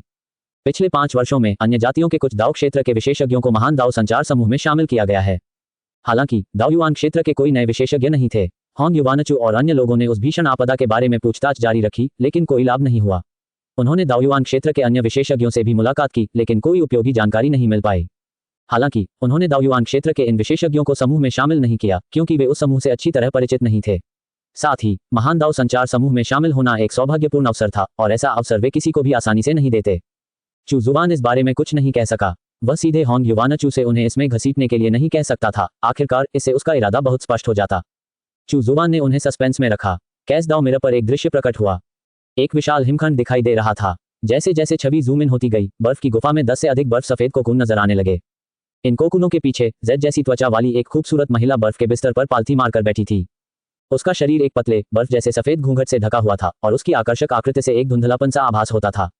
देखने में तो यह एक पतले पर्दे जैसा लग रहा था, लेकिन इसकी वजह से उसके शरीर को स्पष्ट रूप से देखना असंभव था। चू जुबान आश्चर्यचकित रह गया। आखिरकार मानव, राक्षस और दानव जातियों के अलावा दाओयुआन क्षेत्र का एक विशेषज्ञ मिल ही गया था। उसकी जानकारी कैस दाओ मिरर पर दिखाई दी। बिंग लोकसिंग का जन्म चौथे दाओयुआन के मध्य चरण में हुआ था। वह बर्फीले रेशम के कीड़े की प्रजाति की पूर्वजों में से एक थी, और उन्होंने छठे दाओयुआन के अंत में अपना दाव मार्ग खोला। चू जुबान चौंक गई। बर्फीले रेशम कीट वंश की यह पूर्वज वास्तव में चौथे दाओयुआन में पैदा हुई थी, और छठे दाओयुआन के अंत में उसने अपना दाव मार्ग खोला था। वह काफी लंबा जीवन जी चुकी थी, और उसने अपने दाव मार्ग को खोलने के लिए पूरे 2 दाओयुआन ग्रहण किए थे। ये कहना जरूरी है कि उनकी उम्र बहुत लंबी थी। इसके अलावा उसका भाग्य भी बहुत अच्छा था। दरअसल दाव मार्ग अपनाने से पहले वह 2 महान दाओयुआन आपदाओं से बच चुकी थी। वरिष्ठता और आयु के लिहाज से वह होंग युवानचू के समय के लोगों से कहीं अधिक उम्र की थी। चू जुबान को नहीं पता था कि उसे महान दाओ आपदा के बारे में पता था या नहीं, लेकिन चूंकि उसका जन्म चौथे दाओयुआन के दौरान हुआ था, इसलिए इस बात की बहुत अधिक संभावना थी कि उसे इसके बारे में पता नहीं था। उसी समय चू जुबान भी बहुत उत्सुक था। क्या प्रथम दाओयुआन के दौरान कोई ऐसा व्यक्ति था जिसने अपना दाव मार्ग खोला था, या फिर 8वें महान दाओ युग का कोई दाओयुआन क्षेत्र विशेषज्ञ? क्या उनमें से कुछ जीवित बचे होंगे? 9 क्षेत्रों का जल थोड़ा गहरा था। सौभाग्यवश ये सभी विशेषज्ञ आदिम भूमि के शून्य क्षेत्र में ही रह रहे थे और 9 क्षेत्रों में प्रवेश नहीं करेंगे। चू जुबान ने बिंग लोकसिंग को तुरंत ग्रेट दाओ कम्युनिकेशन ग्रुप में शामिल करने का विकल्प नहीं चुना। इसके बजाय उन्होंने उनका अभिवादन करते हुए कहा, नमस्कार साथी दाओवादी। बिंग लोकसिंग ने अपनी आंखें खोलीं। उसका चेहरा हमेशा की तरह शांत और भावहीन था। शायद उसके दिल में उमड़ा सदमा उसके चेहरे पर नहीं झलक रहा था। तुम कौन हो? मेरा नाम चू जुबान है। मैंने एक महान दाओ संचार समूह की स्थापना की है। जो लोग भाग्यशाली हैं वे प्रवेश कर सकते हैं, और ऐसा हुआ कि मैं साथी दाओवादी से टकरा गया। बिंग लोकसिंग कुछ पल चुप रहने के बाद बोली, मैं परेशान नहीं होना चाहती। आप देख रहे हैं कल्टिवेशन मॉडल। अगर आपको हमारा कंटेंट पसंद आता है तो लाइक, शेयर और सब्सक्राइब जरूर करें। साथी दाओवादियों, अगर आप परेशान नहीं होना चाहते तो समूह में आने वाले संदेशों को अनदेखा कर सकते हैं। इसके अलावा एक बड़ी विपत्ति आने वाली है। साथी दाओवादियों, आपको कुछ तैयारियां कर लेनी चाहिए और अन्य साथी दाओवादियों से संपर्क करना चाहिए। चू जुबान ने मुस्कुराते हुए कहा। भयंकर आपदा, महान दाओयुआन, इससे हमारा क्या लेना देना है? बिंग लोकसिंग ने भौहें चढ़ाकर पूछा। दाओयुआन की महान आपदा एक छोटी आपदा है। असली बड़ी आपदा तो इसके बाद आएगी, और दाओयुआन क्षेत्र के विशेषज्ञ भी। गिरना, सचमुच? बिंग लोकसिंग ने पूछा। चू जुबान मुस्कुराया। जैसा कि अपेक्षित था, जब तक इसमें महान दाओ आपदा शामिल है, कोई भी शांत नहीं रह पाएगा।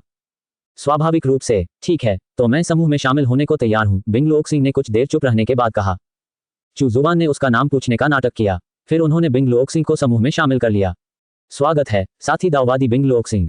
फिर उन्होंने आगे कहा, साथी दाओवादी बिंग लोकसिंग ने साथी दाओवादी होंग के सामने अपना दाव मार्ग खोला। ओह, आपने मुझसे पहले अपना दाव मार्ग खोल लिया। होंग युवानचू को इस बात पर यकीन नहीं हुआ। मोतू को भी इस बात पर यकीन नहीं हुआ। उन्होंने कहा, अब तक मैंने ऐसा दूसरा व्यक्ति नहीं देखा जिसने हमसे पहले अपना दाव मार्ग खोला हो।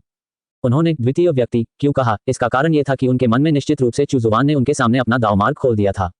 सहपाठी दाओवादी होंग, आपने 7वें दाओयुआन के अंत में अपना दाव मार्ग खोला, जबकि सहपाठी दाओवादी बिंग लोकसिंग ने 6ठे दाओयुआन के अंत में अपना मार्ग खोला।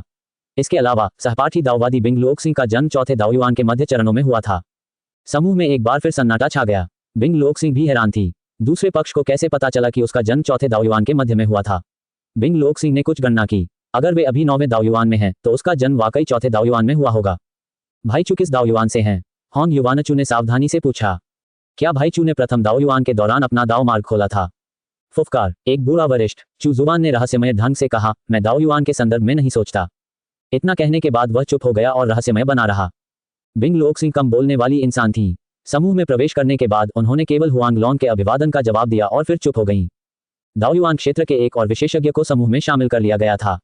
दाओयुआन क्षेत्र के विशेषज्ञों के लिए एक अलग समूह बनाने का समय आ गया था। अन्यथा बड़े बड़े लोगों के एक समूह का दाओ क्षेत्र के नौसिखियों के एक समूह के साथ घुलना मिलना थोड़ा अपमानजनक होगा। इसके अलावा दाओयुआन क्षेत्र के विशेषज्ञों के बीच होने वाले संचार और रहस्य दाओ क्षेत्र के साधकों के जानने के लिए उपयुक्त नहीं थे। ये भी एक कारण था कि दाओयुआन क्षेत्र के विशेषज्ञ ग्रेट दाओ कम्युनिकेशन ग्रुप में अपेक्षाकृत निष्क्रिय थे। इसके अलावा एक बार यह समूह स्थापित हो जाने के बाद चू जुबान उनसे दाओयुआन क्षेत्र के बारे में बहुत सारी जानकारी प्राप्त कर सकेगा। वह ओरिजिन दाओ क्रिस्टल के उन्नयन को और भी तेज करने में सक्षम होगा। डोंग, अचानक एक दबी हुई आवाज सुनाई दी। सू शियान एक दौड़कर आए और आश्चर्य से पूछा, सर क्या हुआ? चू जुबान का चेहरा थोड़ा गंभीर था और उसने कहा, महान दाओयुआन आपदा आने ही वाली है। धीमी आवाज 9 क्षेत्रों में फैल गई। चू जुबान को महसूस हुआ कि उत्तरी क्षेत्र के बाहर स्वर्ग और पृथ्वी के नियम हिल रहे हैं। उत्तरी क्षेत्र लगभग पूरी तरह से स्वर्गीय दाव नियमों से घिरा हुआ था, यही कारण था कि वहां कोई उतार चढ़ाव नहीं था। जब सू शियान एर ने यह सुना तो उसके चेहरे के भाव थोड़े बदल गए और उसने पूछा, सर हमें क्या करना चाहिए? चू जुबान मुस्कुराया और बोला, चिंता करने की कोई जरूरत नहीं है। ये बस एक छोटी मोटी आपदा है। हालांकि इस आपदा में भी भाग्य और अवसर छिपे हैं। अगर आप चाहें तो इस आपदा में प्रवेश करके उनके लिए लड़ सकते हैं। सू शियान एर ने अपनी खूबसूरत आंखें झपकाईं और मीठी मुस्कान के साथ कहा, मैं इस मुसीबत में नहीं पड़ने वाली। मैं महाराज के साथ जाना चाहती हूँ। मैं महाराज की सेविका हूँ, तो मैं कैसे जा सकती हूँ? ये भी ठीक है। चू जुबान ने अपना सिर उठाया और आकाश की ओर देखा। वह उत्तरी क्षेत्र से परे स्वर्ग और पृथ्वी के नियमों को देख रहा था। उस मंद मंद ध्वनि के बाद स्वर्ग और पृथ्वी के नियम डगमगाने लगे। स्थानिक मुहरें अस्थिर हो गईं। इसके बाद 9 क्षेत्रों में एक के बाद एक कई प्राचीन युद्ध क्षेत्र प्रकट हुए। रक्त दानव जाति उन प्राचीन युद्ध क्षेत्रों से आक्रमण करेगी। हालांकि इस विपत्ति में अवसर भी छिपे थे। नियमों में गड़बड़ी होने के कारण स्वर्गीय दाव के नियम अपने विस्तार की गति को बढ़ा सकेंगे। जब तक वह स्वर्ग और पृथ्वी के 9 क्षेत्रों के नियमों के एक एक हिस्से को सफलतापूर्वक ग्रहण कर लेता है, तब तक वह स्वर्गीय दाव नियमों के लिए एक आधार स्थापित कर लेगा। फिर भी चू जुबान को एक और समस्या पर विचार करना था। उसे 9 क्षेत्रों को स्वर्गीय दाव नियमों के अंतर्गत इस तरह से समाहित करना था कि वे महान दाव द्वारा प्रतिकर्षित न हों। स्वर्गीय दाव के नियमों को महान दाव में एकीकृत करना आवश्यक था। इस प्रकार यह महान दाव के समतुल्य हो जाएगा। इसका मूल तत्व उत्पत्ति दाव क्रिस्टल था। अब तक महान दाव द्वारा स्वर्गीय दाव नियमों को निरस्त न किए जाने का मुख्य कारण यह था कि स्वर्गीय दाव ताबीज उत्पत्ति दाव क्रिस्टल से पोषित होता था, जो महान दाव से जुड़ा हुआ था। शायद वह इन व्यक्तियों का फायदा उठाकर स्वयं महान दाव का एक हिस्सा भी ग्रहण कर ले। चू जुबान ने एक घूंट लार ली। उसे लगा कि उसकी महत्वाकांक्षा कुछ ज्यादा ही बड़ी थी। हालांकि उनकी सभी योजनाओं की नींव ओरिजिन दाव क्रिस्टल के रूपांतरण और उन्नयन पर टिकी हुई थी। इसके अलावा उन्हें पहले अन्य 8 क्षेत्रों में भी अपनी पकड़ मजबूत करनी थी। पूर्वी और दक्षिणी क्षेत्रों की पहले से ही मजबूत पकड़ थी, साथ ही दानव और राक्षस क्षेत्रों की भी। फिलहाल केवल पश्चिमी क्षेत्र, मध्य क्षेत्र, अराजकता क्षेत्र और निर्जन प्राचीन क्षेत्र ही अछूते थे। इसके अलावा निर्जन प्राचीन क्षेत्र अपेक्षाकृत विशेष था। वह संचार ताबीजों के वितरण पर भरोसा करके वहां पैर जमाने में सक्षम नहीं होगा। इसके अलावा उजाड़ प्राचीन क्षेत्र का केंद्रीय भाग उजाड़ प्राचीन आदिम भूमि था, जहां दाव क्षेत्र के विशेषज्ञ निवास करते थे। वहां स्वर्गीय दाव ताबीज योजना को गुप्त रूप से अंजाम देना मुश्किल होगा। हालांकि जब महान दाओयुआन आपदा अपने चरम पर होगी और दाव क्षेत्र के विशेषज्ञ आपदा में प्रवेश करेंगे, तब चू जुबान को कार्रवाई करने का अवसर मिलेगा। हालांकि उसे उस शून्य क्षेत्र पर भी विचार करना था जहां दाओयुआन क्षेत्र के विशेषज्ञ निवास करते थे। चू जुबान ने कुछ देर इस मामले पर विचार किया। उसने सोचा कि यंगकोंग और अन्य दाव क्षेत्र के साधकों को धोखा देकर शुरुआत करना सबसे अच्छा होगा, उन्हें कुछ ऐसा देकर जिससे वह निर्जन प्राचीन क्षेत्र में अपनी पकड़ मजबूत कर सके। साथ ही उसे निर्जन प्राचीन क्षेत्र के बाहरी इलाकों के लिए कुछ तैयारियां करने की भी आवश्यकता थी। अब रेन चांगहे को कुछ मिशन देने का समय था और शायद लुओमिंग का भी उपयोग करने का। चू जुबान पश्चिमी, मध्य और अराजकता क्षेत्रों में पैर जमाने के तरीकों के बारे में सोच रहा था। पश्चिमी क्षेत्र से उसका कोई शिष्य नहीं था और यद्यपि हे युए मध्य क्षेत्र से थी, उसकी पहचान विशेष थी और उसके पास मध्य क्षेत्र का सामना करने के लिए आवश्यक शक्ति नहीं थी, जो 9 क्षेत्रों में सबसे शक्तिशाली और मानव जाति का केंद्र भी था। अराजकता क्षेत्र एक अपेक्षाकृत विशेष क्षेत्र था। 9 क्षेत्रों की विभिन्न जातियां अराजकता क्षेत्र में सक्रिय थीं और वे सभी वहां आपस में घुल मिलकर लड़ती थीं। महान दुष्ट महल अराजकता क्षेत्र में ही स्थित था। चूंकि छोटे दुष्ट राजा को दुष्ट पुत्र से बदला लेना था, इसलिए उसे वहां भेजना एक अच्छा विचार हो सकता है। समस्या बस इतनी थी कि वह छोटा दुष्ट राजा उतना शक्तिशाली नहीं था। वैसे भी उसे इस बात की चिंता करने की कोई जरूरत नहीं थी कि वह छोटा दुष्ट राजा क्या कर सकता है। उसे बस उसे एक एजेंट के रूप में इस्तेमाल करके अराजकता क्षेत्र में संचार ताबीजों को पहुंचाना था। चू जुबान ने दू युआन को छोटे दुष्ट राजा का समर्थक बनाकर भेजने का फैसला किया। हालांकि दू युआन भी थोड़ा कमजोर था, इसलिए चू जुबान को पहले अपनी साधना का स्तर बढ़ाना होगा। वैसे भी चू जुबान के पास इसके लिए पर्याप्त धन संपत्ति थी। निर्णय लेने के बाद चू जुबान ने दू युआन को बुलाया। उसने दू युआन को 2 दाव फल दिए और उसे पॉकेट डायमेंशन में साधना करने और जल्दी से दिव्य क्षेत्र में प्रवेश करने के लिए कहा, क्योंकि उसके पास उसके लिए एक मिशन था। दू युआन बहुत उत्साहित थी। दू युआन के चले जाने के बाद सू जियान र ने अपनी ईर्ष्या व्यक्त की। महोदय, मुझे एक चखने के लिए दीजिए। चू जुबान ने अपना सिर सहलाते हुए कहा, क्या तुमने पहले ही बहुत सारे दिव्य खजाने ग्रहण नहीं कर लिए हैं? तुम उससे अलग हो, तुम्हें लगन से साधना करनी होगी। चरण दर चरण साधना करने से ही आपको एक ठोस आधार मिलेगा जो आपकी भविष्य की साधना को सीमित नहीं करेगा। फिर भी सू शियान एर कम से कम दाव फल का स्वाद चखना चाहती थी। चू जुबान को समझ नहीं आ रहा था कि हंसे या रोए। उसने कहा, जब तुम स्वर्गलोक में प्रवेश करने वाले होगे तब मैं तुम्हें एक उपहार दूंगा। धन्यवाद महोदय। सू शियान एर ने मीठी मुस्कान दी। चू जुबान मन ही मन बुदबुदा रहा था। वह इस छोटी नौकरानी को कब जाने देगा और दुनिया घूमने देगा। वह ये भी देखना चाहता था कि क्या वह उसके लिए सिस्टम के पुरस्कारों को सक्रिय कर सकती है। साधना और रोमांच की प्रक्रिया के बिना वे उसके लिए सिस्टम के पुरस्कार को कैसे सक्रिय कर सकते थे। इसलिए भले ही चू जुबान के पास खजाने हों और अपने शिष्यों की शक्ति को तेजी से बढ़ाने की क्षमता हो, फिर भी वह ऐसा नहीं करेगा। जब डू युआन दिव्य क्षेत्र में प्रवेश करेगा तो वह उस छोटे दुष्ट राजा को अराजकता क्षेत्र में ले आएगा। शायद वह छोटा दुष्ट राजा वहां रहते हुए दुष्ट पुत्र से सफलतापूर्वक बदला भी ले ले। इससे सिस्टम रिवॉर्ड भी मिल सकता है। चू जुबान ने आंगन में स्थित भाग्यशाली रहस्यमय क्षेत्रों पर नजर डाली। चून की पश्चिमी और मध्य क्षेत्र बिल्कुल खाली थे, इसलिए उसने उन्हें वहीं स्थापित करने का निर्णय लिया। वह उनमें और भी अधिक खजाने और साधना तकनीकें समाहित करेगा। वे पहले से कहीं अधिक उच्च स्तर के होंगे।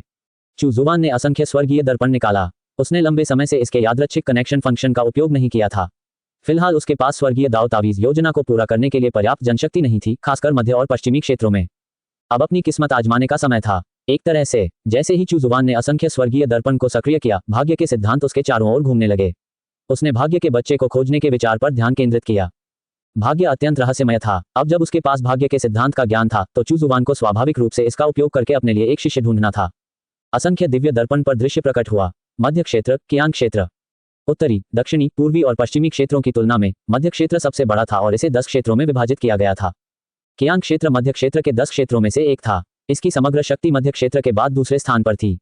कियान मिंग चोटों से ग्रस्त था। वह एक सुनसान घाटी में हौंफता हुआ पड़ा था। उसकी आंखों में भ्रम और थोड़ी सी निराशा झलक रही थी। वह एक साधारण परिवार से थे और एक छोटे से गांव में पले बड़े थे। कई उतार चढ़ावों से गुजरने के बाद अंततः उन्होंने एक संप्रदाय में प्रवेश किया। इस संप्रदाय को कियांग क्षेत्र में एक प्रमुख शक्ति नहीं माना जाता था और इसके प्रभारी केवल एक ही स्वर्ग क्षेत्र के पूर्वज थे। फिर भी कियान मिंग के लिए इस तरह के संप्रदाय में शामिल हो पाना और उचित साधना तकनीक प्राप्त कर पाना पहले से ही बहुत सौभाग्य की बात थी। दुर्भाग्यवश अच्छे दिन ज्यादा दिन नहीं चले। संप्रदाय में शामिल होने के 3 साल के भीतर ही उसे उत्पीड़न का सामना करना पड़ा, क्योंकि उसने संप्रदाय के पूर्वज के पोते को नाराज कर दिया था। दूसरी तरफ के लोग उसे मनोरंजन का साधन समझते थे। उसे चिढ़ाने के लिए उन्होंने जानबूझकर एक वरिष्ठ बहन से कहा कि वह दिखावा करे कि उसे पसंद करती है और उसके साथ नरमी से पेश आती है। फिर अचानक दूसरा पक्ष प्रकट हुआ और उसकी बड़ी बहन को उसके सामने से छीन कर ले गया। इसके बाद उसने उसका अपमान किया और उसका मजाक उड़ाया। वह बेहद क्रोधित था और पोते को जान से मारना चाहता था। हालांकि दुख की बात यह थी कि यह सब सिर्फ उसका मजाक उड़ाने के लिए किया गया एक शो था।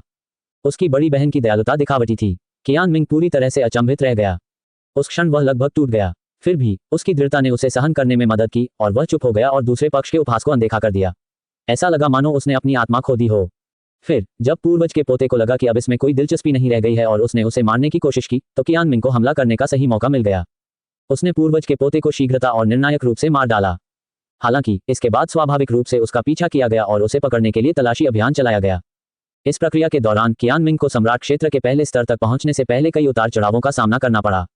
हालांकि उसके पास साधना की तकनीक का अभाव था। चाहे वह कितना भी प्रतिभाशाली और दृढ़ निश्चयी क्यों न हो, उचित साधना तकनीक का अभाव एक ऐसी बाधा थी जिसे वह पार नहीं कर सका। फिर उस संप्रदाय के पूर्वज ने स्वयं उसका पीछा करने और उसे मारने का बीड़ा उठाया। स्वर्ग स्तर के विशेषज्ञ का सामना करते हुए कियान मिंग को निराशा महसूस हुई। वह तो केवल सम्राट स्तर का साधक था। इस घाटी में भाग निकलने के बाद कियान मिंग पूरी तरह से हताश हो चुका था। उसने अत्यधिक आध्यात्मिक शक्ति का उपभोग कर लिया था और उसका पूरा शरीर थक गया था। वह खोया हुआ और हताश था। कियान मिंग को समझ नहीं आया उसका जीवन ऐसा क्यों था। उसमें प्रतिभा तो स्पष्ट रूप से थी, फिर भी उसे बार बार असफलताओं का सामना क्यों करना पड़ता था। उस छोटे से गांव को छोड़ने के बाद उसने साम्राज्य की अकादमी के मूल्यांकन में शीर्ष स्थान प्राप्त किया था। हालांकि एक बड़े परिवार की एक उद्दंड युवती उससे असंतुष्ट थी और उससे नफरत करती थी, इसलिए उसने उसे मूल्यांकन से अयोग्य घोषित कर दिया था। कई उतार चढ़ावों से गुजरने और कई बार मौत के मुंह से बाल बाल बचने के बाद उसने अंततः उस साम्राज्य को छोड़कर बड़ी मुश्किल से उस संप्रदाय में प्रवेश किया। लेकिन अंत में उसका यही हाल हुआ। कियान मिंग को तो यह भी शक था कि उस पर बदकिस्मती का श्राप लगा हुआ है। ऐसा प्रतीत हुआ कि यह उसका अंत था। कियान मिंग को स्वर्ग लोक संप्रदाय के पूर्वज की शक्तिशाली आभा का एहसास पहले से ही हो रहा था। यह निराशाजनक था। एक साधारण सम्राट क्षेत्र के साधक के पास स्वर्ग क्षेत्र के विशेषज्ञ का विरोध करने का कोई तरीका नहीं था। भागने की तो बात ही छोड़िए। कियान मिंग मृत्यु के लिए खुद को तैयार करते हुए काम रहा था। अचानक घाटी में कुछ मामूली उतार चढ़ाव दिखाई देने लगे। आकाश में एक प्रभामंडल दिखाई दिया। फिर अचानक उसके ठीक ऊपर एक अज्ञात स्थानिक मार्ग प्रकट हुआ और उस मार्ग के अंत में एक छोटा सा आंगन दिखाई दिया। 7 रंगों का दिव्य प्रकाश मनमोहक था और स्वर्ग को हिला देने वाली शक्ति से युक्त एक आकृति उस प्रकाश की चमक में लिपटी हुई थी, जिससे उसका चेहरा स्पष्ट रूप से देखना असंभव था। कियान मिंग चौंक गया। ये किस तरह का खौफनाक विशेषज्ञ था। दिव्य क्षेत्र। जब चू जुबान ने कियान मिंग को घाटी में लेटा हुआ पाया तो वह थोड़ा हैरान रह गया। इस युवक की प्रतिभा वाकई काफी अच्छी थी। क्या ऐसा हो सकता है कि मध्य क्षेत्र के सभी प्रतिभाशाली लोग इसी तरह के हों। उसकी उम्र 30 साल भी नहीं थी, फिर भी वह सम्राट स्तर के पहले पायदान पर पहुंच चुका था। उसे निश्चित रूप से एक असाधारण संयोग प्राप्त हुआ होगा। वह भी भाग्य का पुत्र था। यह स्पष्ट था कि उसका पीछा किया जा रहा था। चुजुवान ने पहले ही स्वर्ग क्षेत्र के विशेषज्ञ को अपनी ओर आते हुए देख लिया था। एक साधारण सम्राट स्तर का साधक स्वर्ग स्तर के विशेषज्ञ से मुठभेड़ के बाद निश्चित रूप से मर जाएगा। हालांकि उसके सामने खड़ा यह आदमी नहीं मरेगा। यह घाटी कुछ असामान्य थी। यदि कोई अप्रत्याशित घटना न घटित होती तो स्वर्गलोक के विशेषज्ञ के आने से पहले ही घाटी उसे निगल जाती। स्वर्ग के रहस्यों की उत्पत्ति का पता लगाने की तकनीक। इस बार चुजुवान ने अपने भाग्य के सिद्धांत का उपयोग करते हुए असंख्य स्वर्गीय दर्पण को सक्रिय किया, इसलिए वह परिणाम देखने के लिए काफी उत्साहित था। कियान मिंग मध्य क्षेत्र के कियान प्रांत का भाग्य का पुत्र, एक साधारण परिवार से आया और उसने कई कठिनाइयों का सामना किया है। कियान मिंग की जानकारी पढ़ने के बाद चुजुवान आश्चर्य से अपनी जीभ चटकाने लगा। भाग्य के इन सभी बच्चों ने अपने जीवन के प्रारंभिक चरणों में कई कठिनाइयों का सामना किया था। कियान मिंग नाम का यह लड़का कुछ ज्यादा ही दुखी था। उसे अपनी कोमल बड़ी बहन से प्यार हो गया था, लेकिन अंत में उसे उससे छीन लिया गया और उस दुष्ट के सामने अपमानित किया गया। जब वह नफरत से पागल होने की कगार पर था, तब क्रूर सच्चाई सामने आई। उसकी कोमल बड़ी बहन को केवल उससे प्यार करने का नाटक करने का आदेश दिया गया था। यह सचमुच बहुत ही दयनीय था, लेकिन फिर भी वह भाग्य का पुत्र था। कठिनाइयों का सामना करने के बाद भी उसकी मृत्यु नहीं होगी। उदाहरण के लिए, क्या इस बार वह सचमुच किसी खतरनाक जगह पर था? इस साधारण घाटी में छिपे रहस्य उसके लिए एकदम उपयुक्त थे। इससे उसकी जान भी बच जाएगी और उसे विरासत प्राप्त करने का अवसर भी मिलेगा। इसके बाद वह ऊंचाइयों को छुएगा और प्रसिद्धि प्राप्त करेगा। हालांकि चुजुवान के प्रकट होने के बाद वह स्वाभाविक रूप से उसे घाटी द्वारा ले जाने की अनुमति नहीं देगा। घाटी में मौजूद सौभाग्य और अवसर एक उच्च कोटि के दिव्य कौशल संपन्न व्यक्ति द्वारा छोड़ दिए गए थे। उनके जैसे दाव कौशल संपन्न व्यक्ति की तुलना में यह सौभाग्य और अवसर नगण्य था। इस सर्वोच्च दिव्य क्षेत्र के विशेषज्ञ को बस एक और उत्तराधिकारी की प्रतीक्षा करनी चाहिए। भाग्य से चुना गया ये पुत्र चुजुवान का ही होगा। कियान मिंग ने वरिष्ठ को सम्मान दिया। कियान मिंग उठने के लिए संघर्ष करता रहा और सिर जमीन पर रखकर घुटनों के बल बैठ गया। चुजुवान उसकी प्रतिक्रिया और रवैये से बहुत संतुष्ट था। वह इतना समझदार था कि अवसर मिलते ही उसे भुना लिया। युवक, नमस्कार। आज हमारा मिलना संयोगवश ही है। प्रकाश की एक किरण नीचे चमकी। कियान मिंग को तुरंत एहसास हुआ कि उसके घाव पूरी तरह से ठीक हो गए हैं और उसकी ताकत अपने चरम पर पहुंच गई है। उसी समय घाटी के बाहर से एक आकृति तेजी से हमारी ओर दौड़ी। बच्चे, मैं अपने पोते का बदला लेने के लिए तुम्हारे टुकड़े टुकड़े कर दूंगा। कियान मिंग ने अपना सिर उठाया और दूसरे पक्ष की ओर देखा। उसमें जरा भी घबराहट नहीं थी। शोरगुल। प्रकाश के रहस्यमय प्रभामंडल के भीतर से एक धीमी चीख सुनाई दी। संप्रदाय के पूर्वज, एक प्रतिष्ठित स्वर्ग क्षेत्र विशेषज्ञ, चुपचाप एक खूनी धुंध में बदल गए और बिखर गए। बहुत शक्तिशाली। कियान मिंग ने एक घूंट लाने ली। आखिर यह रहस्यमय वरिष्ठ कितना शक्तिशाली था। एक ही शब्द से उसने स्वर्गलोक के एक विशेषज्ञ को मार डाला। यहां तक कि दिव्य क्षेत्र का विशेषज्ञ भी ऐसा नहीं कर सकता, है ना? मेरी जान बचाने के लिए धन्यवाद, सीनियर। कियान मिंग ने आदरपूर्वक प्रणाम किया।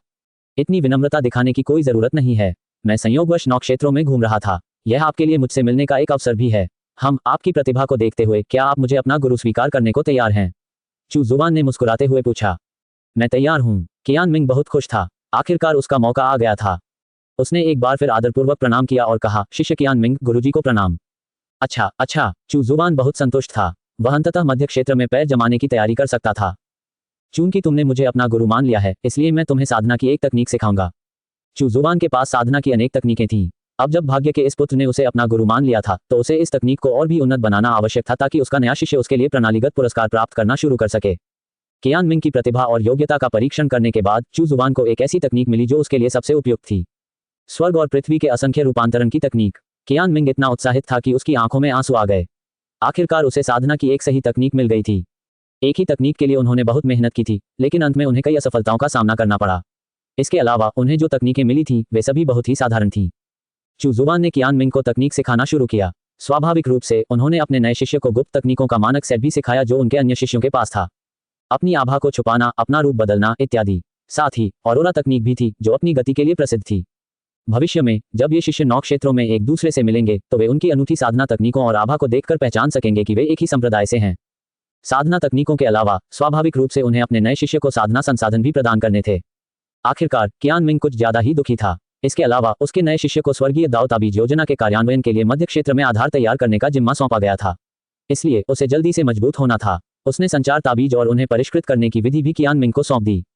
वह चाहता था कि वह इसका उपयोग करने का अवसर खोजे। चाहे वह इसे मध्य क्षेत्र के किसी बड़े गुट को बेचे या किसी बड़े गुट के साथ सहयोग करे, यह उस पर निर्भर था। बेशक कियान मिंग की मौजूदा ताकत को देखते हुए इस बात की काफी संभावना थी कि उसे किसी बड़े गुट द्वारा निगल लिया जाएगा। जब तक संचार ताबीज पूरे मध्य क्षेत्र में फैल जाते तब तक सब ठीक था। चुजुवान को इस बात की परवाह नहीं थी कि संचार ताबीज बेचने से होने वाला मुनाफा कियान मिंग को मिले या नहीं। उसे साधना और गुप्त तकनीकों का ज्ञान देने और पर्याप्त साधना संसाधन प्रदान करने के बाद उसने उसे सम्राट स्तर की दिव्य और दिव्य कलाकृतियां भी प्रदान की। उसी समय उसने घाटी को घेर लिया और एक विशाल सैन्य संरचना स्थापित की। इससे कियान मिंग को शांतिपूर्वक साधना करने का अवसर मिलेगा, जिससे उसकी शक्ति उच्च स्तर तक बढ़ सकेगी। कियान मिंग इस अवसर को बहुत महत्व देता था। उसने घाटी में साधना करने के लिए कड़ी मेहनत की। जब वह शक्तिशाली हो जाएगा तो वह उस संप्रदाय को नष्ट कर देगा। वह उन लोगों को उनके पापों का दंड देना चाहता था जिन्होंने अतीत में उसका उपहास किया था। वह अपने जीवन भर स्थान स्थान भटकता रहा और उसने अनेक कठिनाइयों का सामना किया। उसके मन में कोई नाराजगी न होना असंभव था। वह और अधिक शक्तिशाली बनना चाहता था और राजवंश में लौटकर उन लोगों को बताना चाहता था कि वे उसके द्वारा सम्मान के योग्य नहीं हैं। वह उस संप्रदाय को भी नष्ट करना चाहता था। इसके अलावा वह संचार के इस ताबीज को फैलाना चाहता था। वह एक गुट स्थापित करना चाहता था या किसी सुपर गुट में शामिल होकर वरिष्ठ सदस्य बनना चाहता था। अब उसका एक गुरु था, इसलिए उसके लिए किसी अन्य गुट का शिष्य बनना असंभव था। हालांकि वह अतिथि बुजुर्ग बन सकता था। कियान मिंग एक साधारण परिवार से था। वह भली भांति जानता था कि बिना अपार शक्ति के उसके लिए जीवन में कुछ हासिल करना मुश्किल होगा।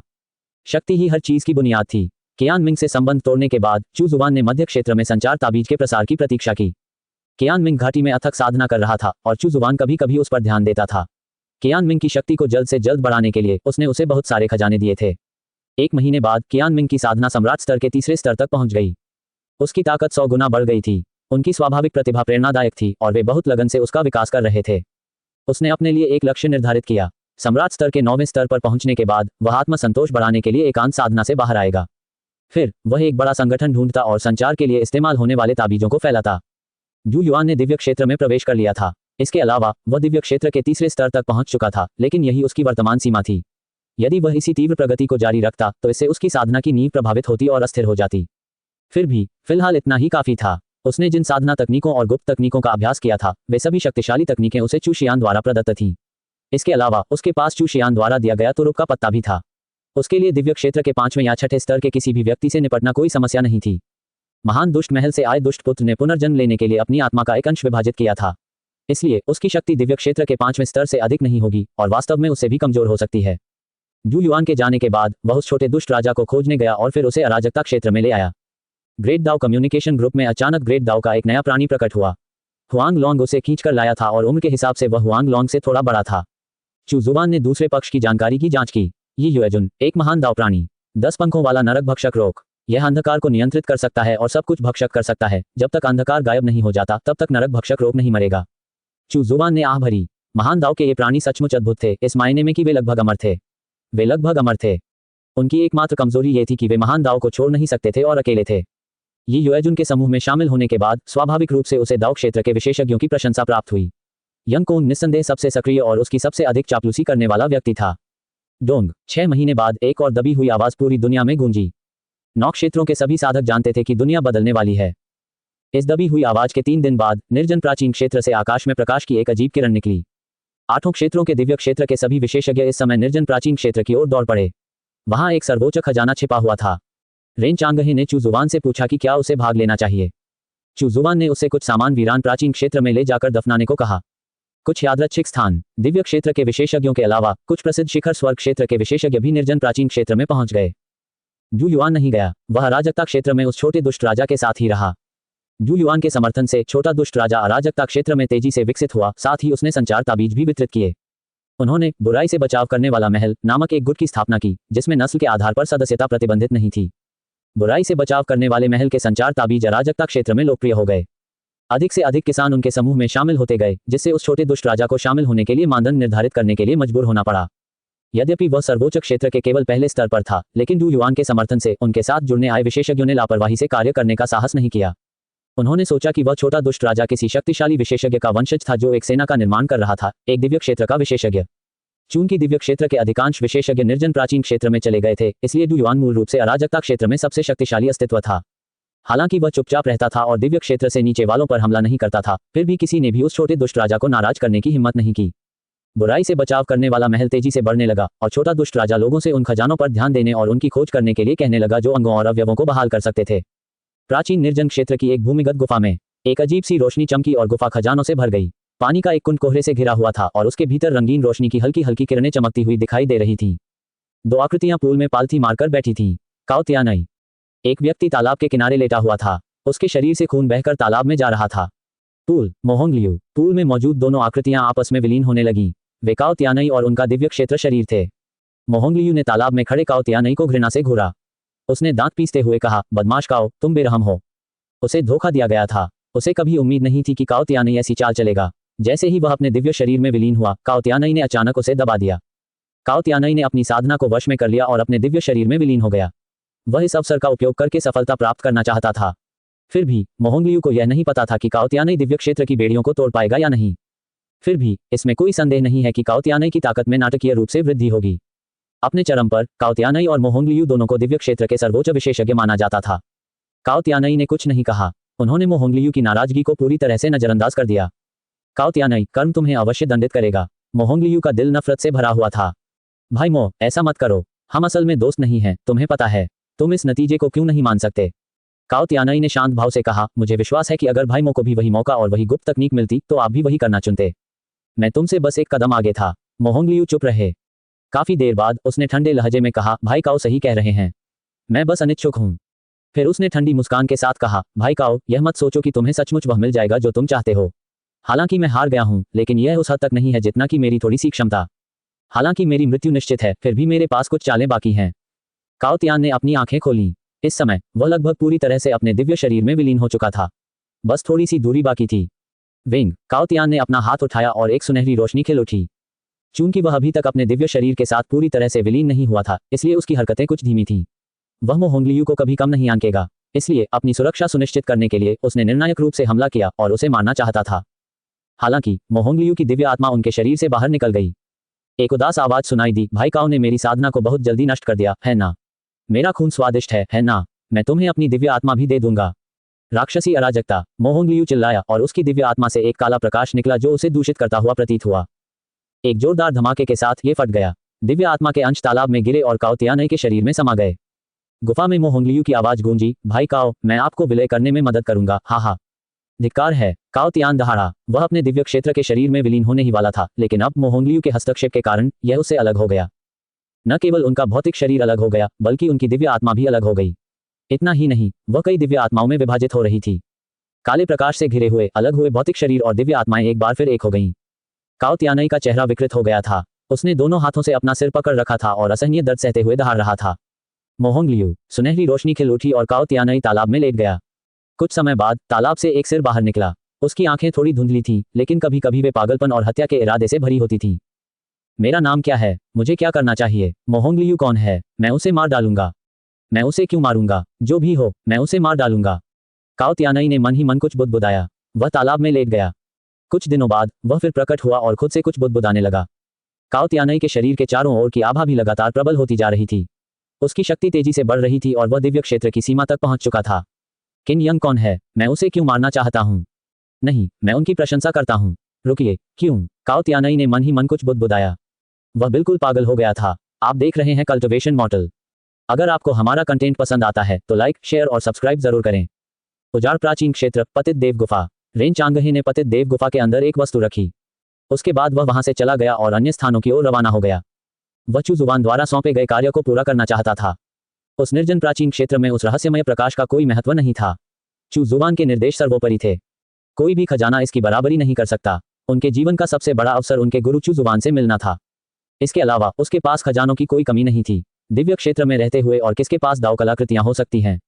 अधिकांश मानव राजा परिवारों के दिव्य क्षेत्र के विशेषज्ञों के पास भी दाव कलाकृतियां नहीं थीं, लेकिन उसके पास थी। उसके पास खेती की तकनीकों या खजानों की कोई कमी नहीं थी। चू जुबान द्वारा दिए गए काम को पूरा करने के बाद वह जिज्ञासावश उस अजीब रोशनी को देखने जाता था। रेन चांगहे निर्जन प्राचीन क्षेत्र में एक पर्वत की चोटी पर पहुंचा और उसमें कुछ डाला। अचानक पास ही से कुछ अजीबोगरीब शब्द सुनाई देने लगे। मोहोंगलियू, तुम कहाँ हो? मैं तुम्हें जान से मार डालूंगा। तुम्हें मार डालूंगा। ठीक है, मैं तुम्हें क्यों मारूं? किन यंग कहाँ है? वह कौन है? मैं उसकी थोड़ी प्रशंसा क्यों करता हूं? रेन चांगहे दंग रह गया। क्या ये काओ तियानई था? क्या हो रहा था? ऐसा क्यों लग रहा था कि वह पागल हो गया है? काओ तियानई। काओ तियानई ने अपना सिर उठाया और रेन चांगहे को देखा। उसे लगा कि यह व्यक्ति कुछ जाना पहचाना सा है। काओ तियानई कौन है? ओह, क्या तुम मोहोंगलियू हो? जरूर होगे, इसीलिए तो मैं तुम्हें नापसंद करता हूं। मैं तुम्हें जान से मारना चाहता हूं। तुम? काओ तियानई दहाड़ा। सुनहरी रोशनी खिल उठी और वह रेन चांगहे की ओर दौड़ा। रेन चांगहे, काओ तियानई सचमुच पागल हो गया था।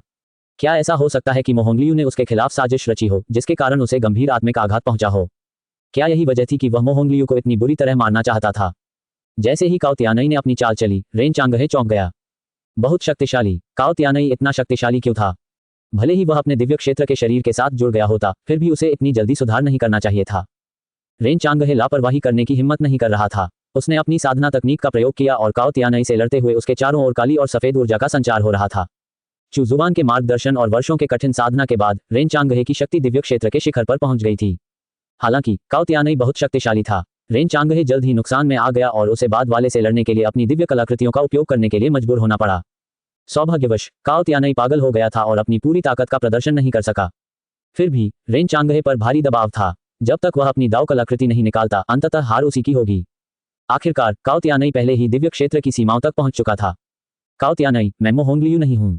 आपने मुझे किसी और के लिए गलत समझा है। रेन चांगहे ने क्रोधित होकर चिल्लाते हुए अपनी आत्मा की गुप्त तकनीक का प्रयोग किया, जिससे काओ तियानई का दिमाग हिल गया। हा, मैं काओ तियानई हूं। हाँ, मैं काओ तियानई हूं। उस कमीने मो होंगलियू ने तो मुझे धोखा दिया था। हा, आखिर में मेरी वजह से ही तो उसकी मौत हुई थी। काओ तियानई की आत्मा झकझोर कर जाग उठी। ऐसा लगा जैसे उसे कुछ चेतना वापस आ गई हो और उसे कुछ बातें याद आ गई हों। फिर वह किसी अज्ञात कारण से उड़ गया। रेन चांगहे ने भौहें चढ़ाईं।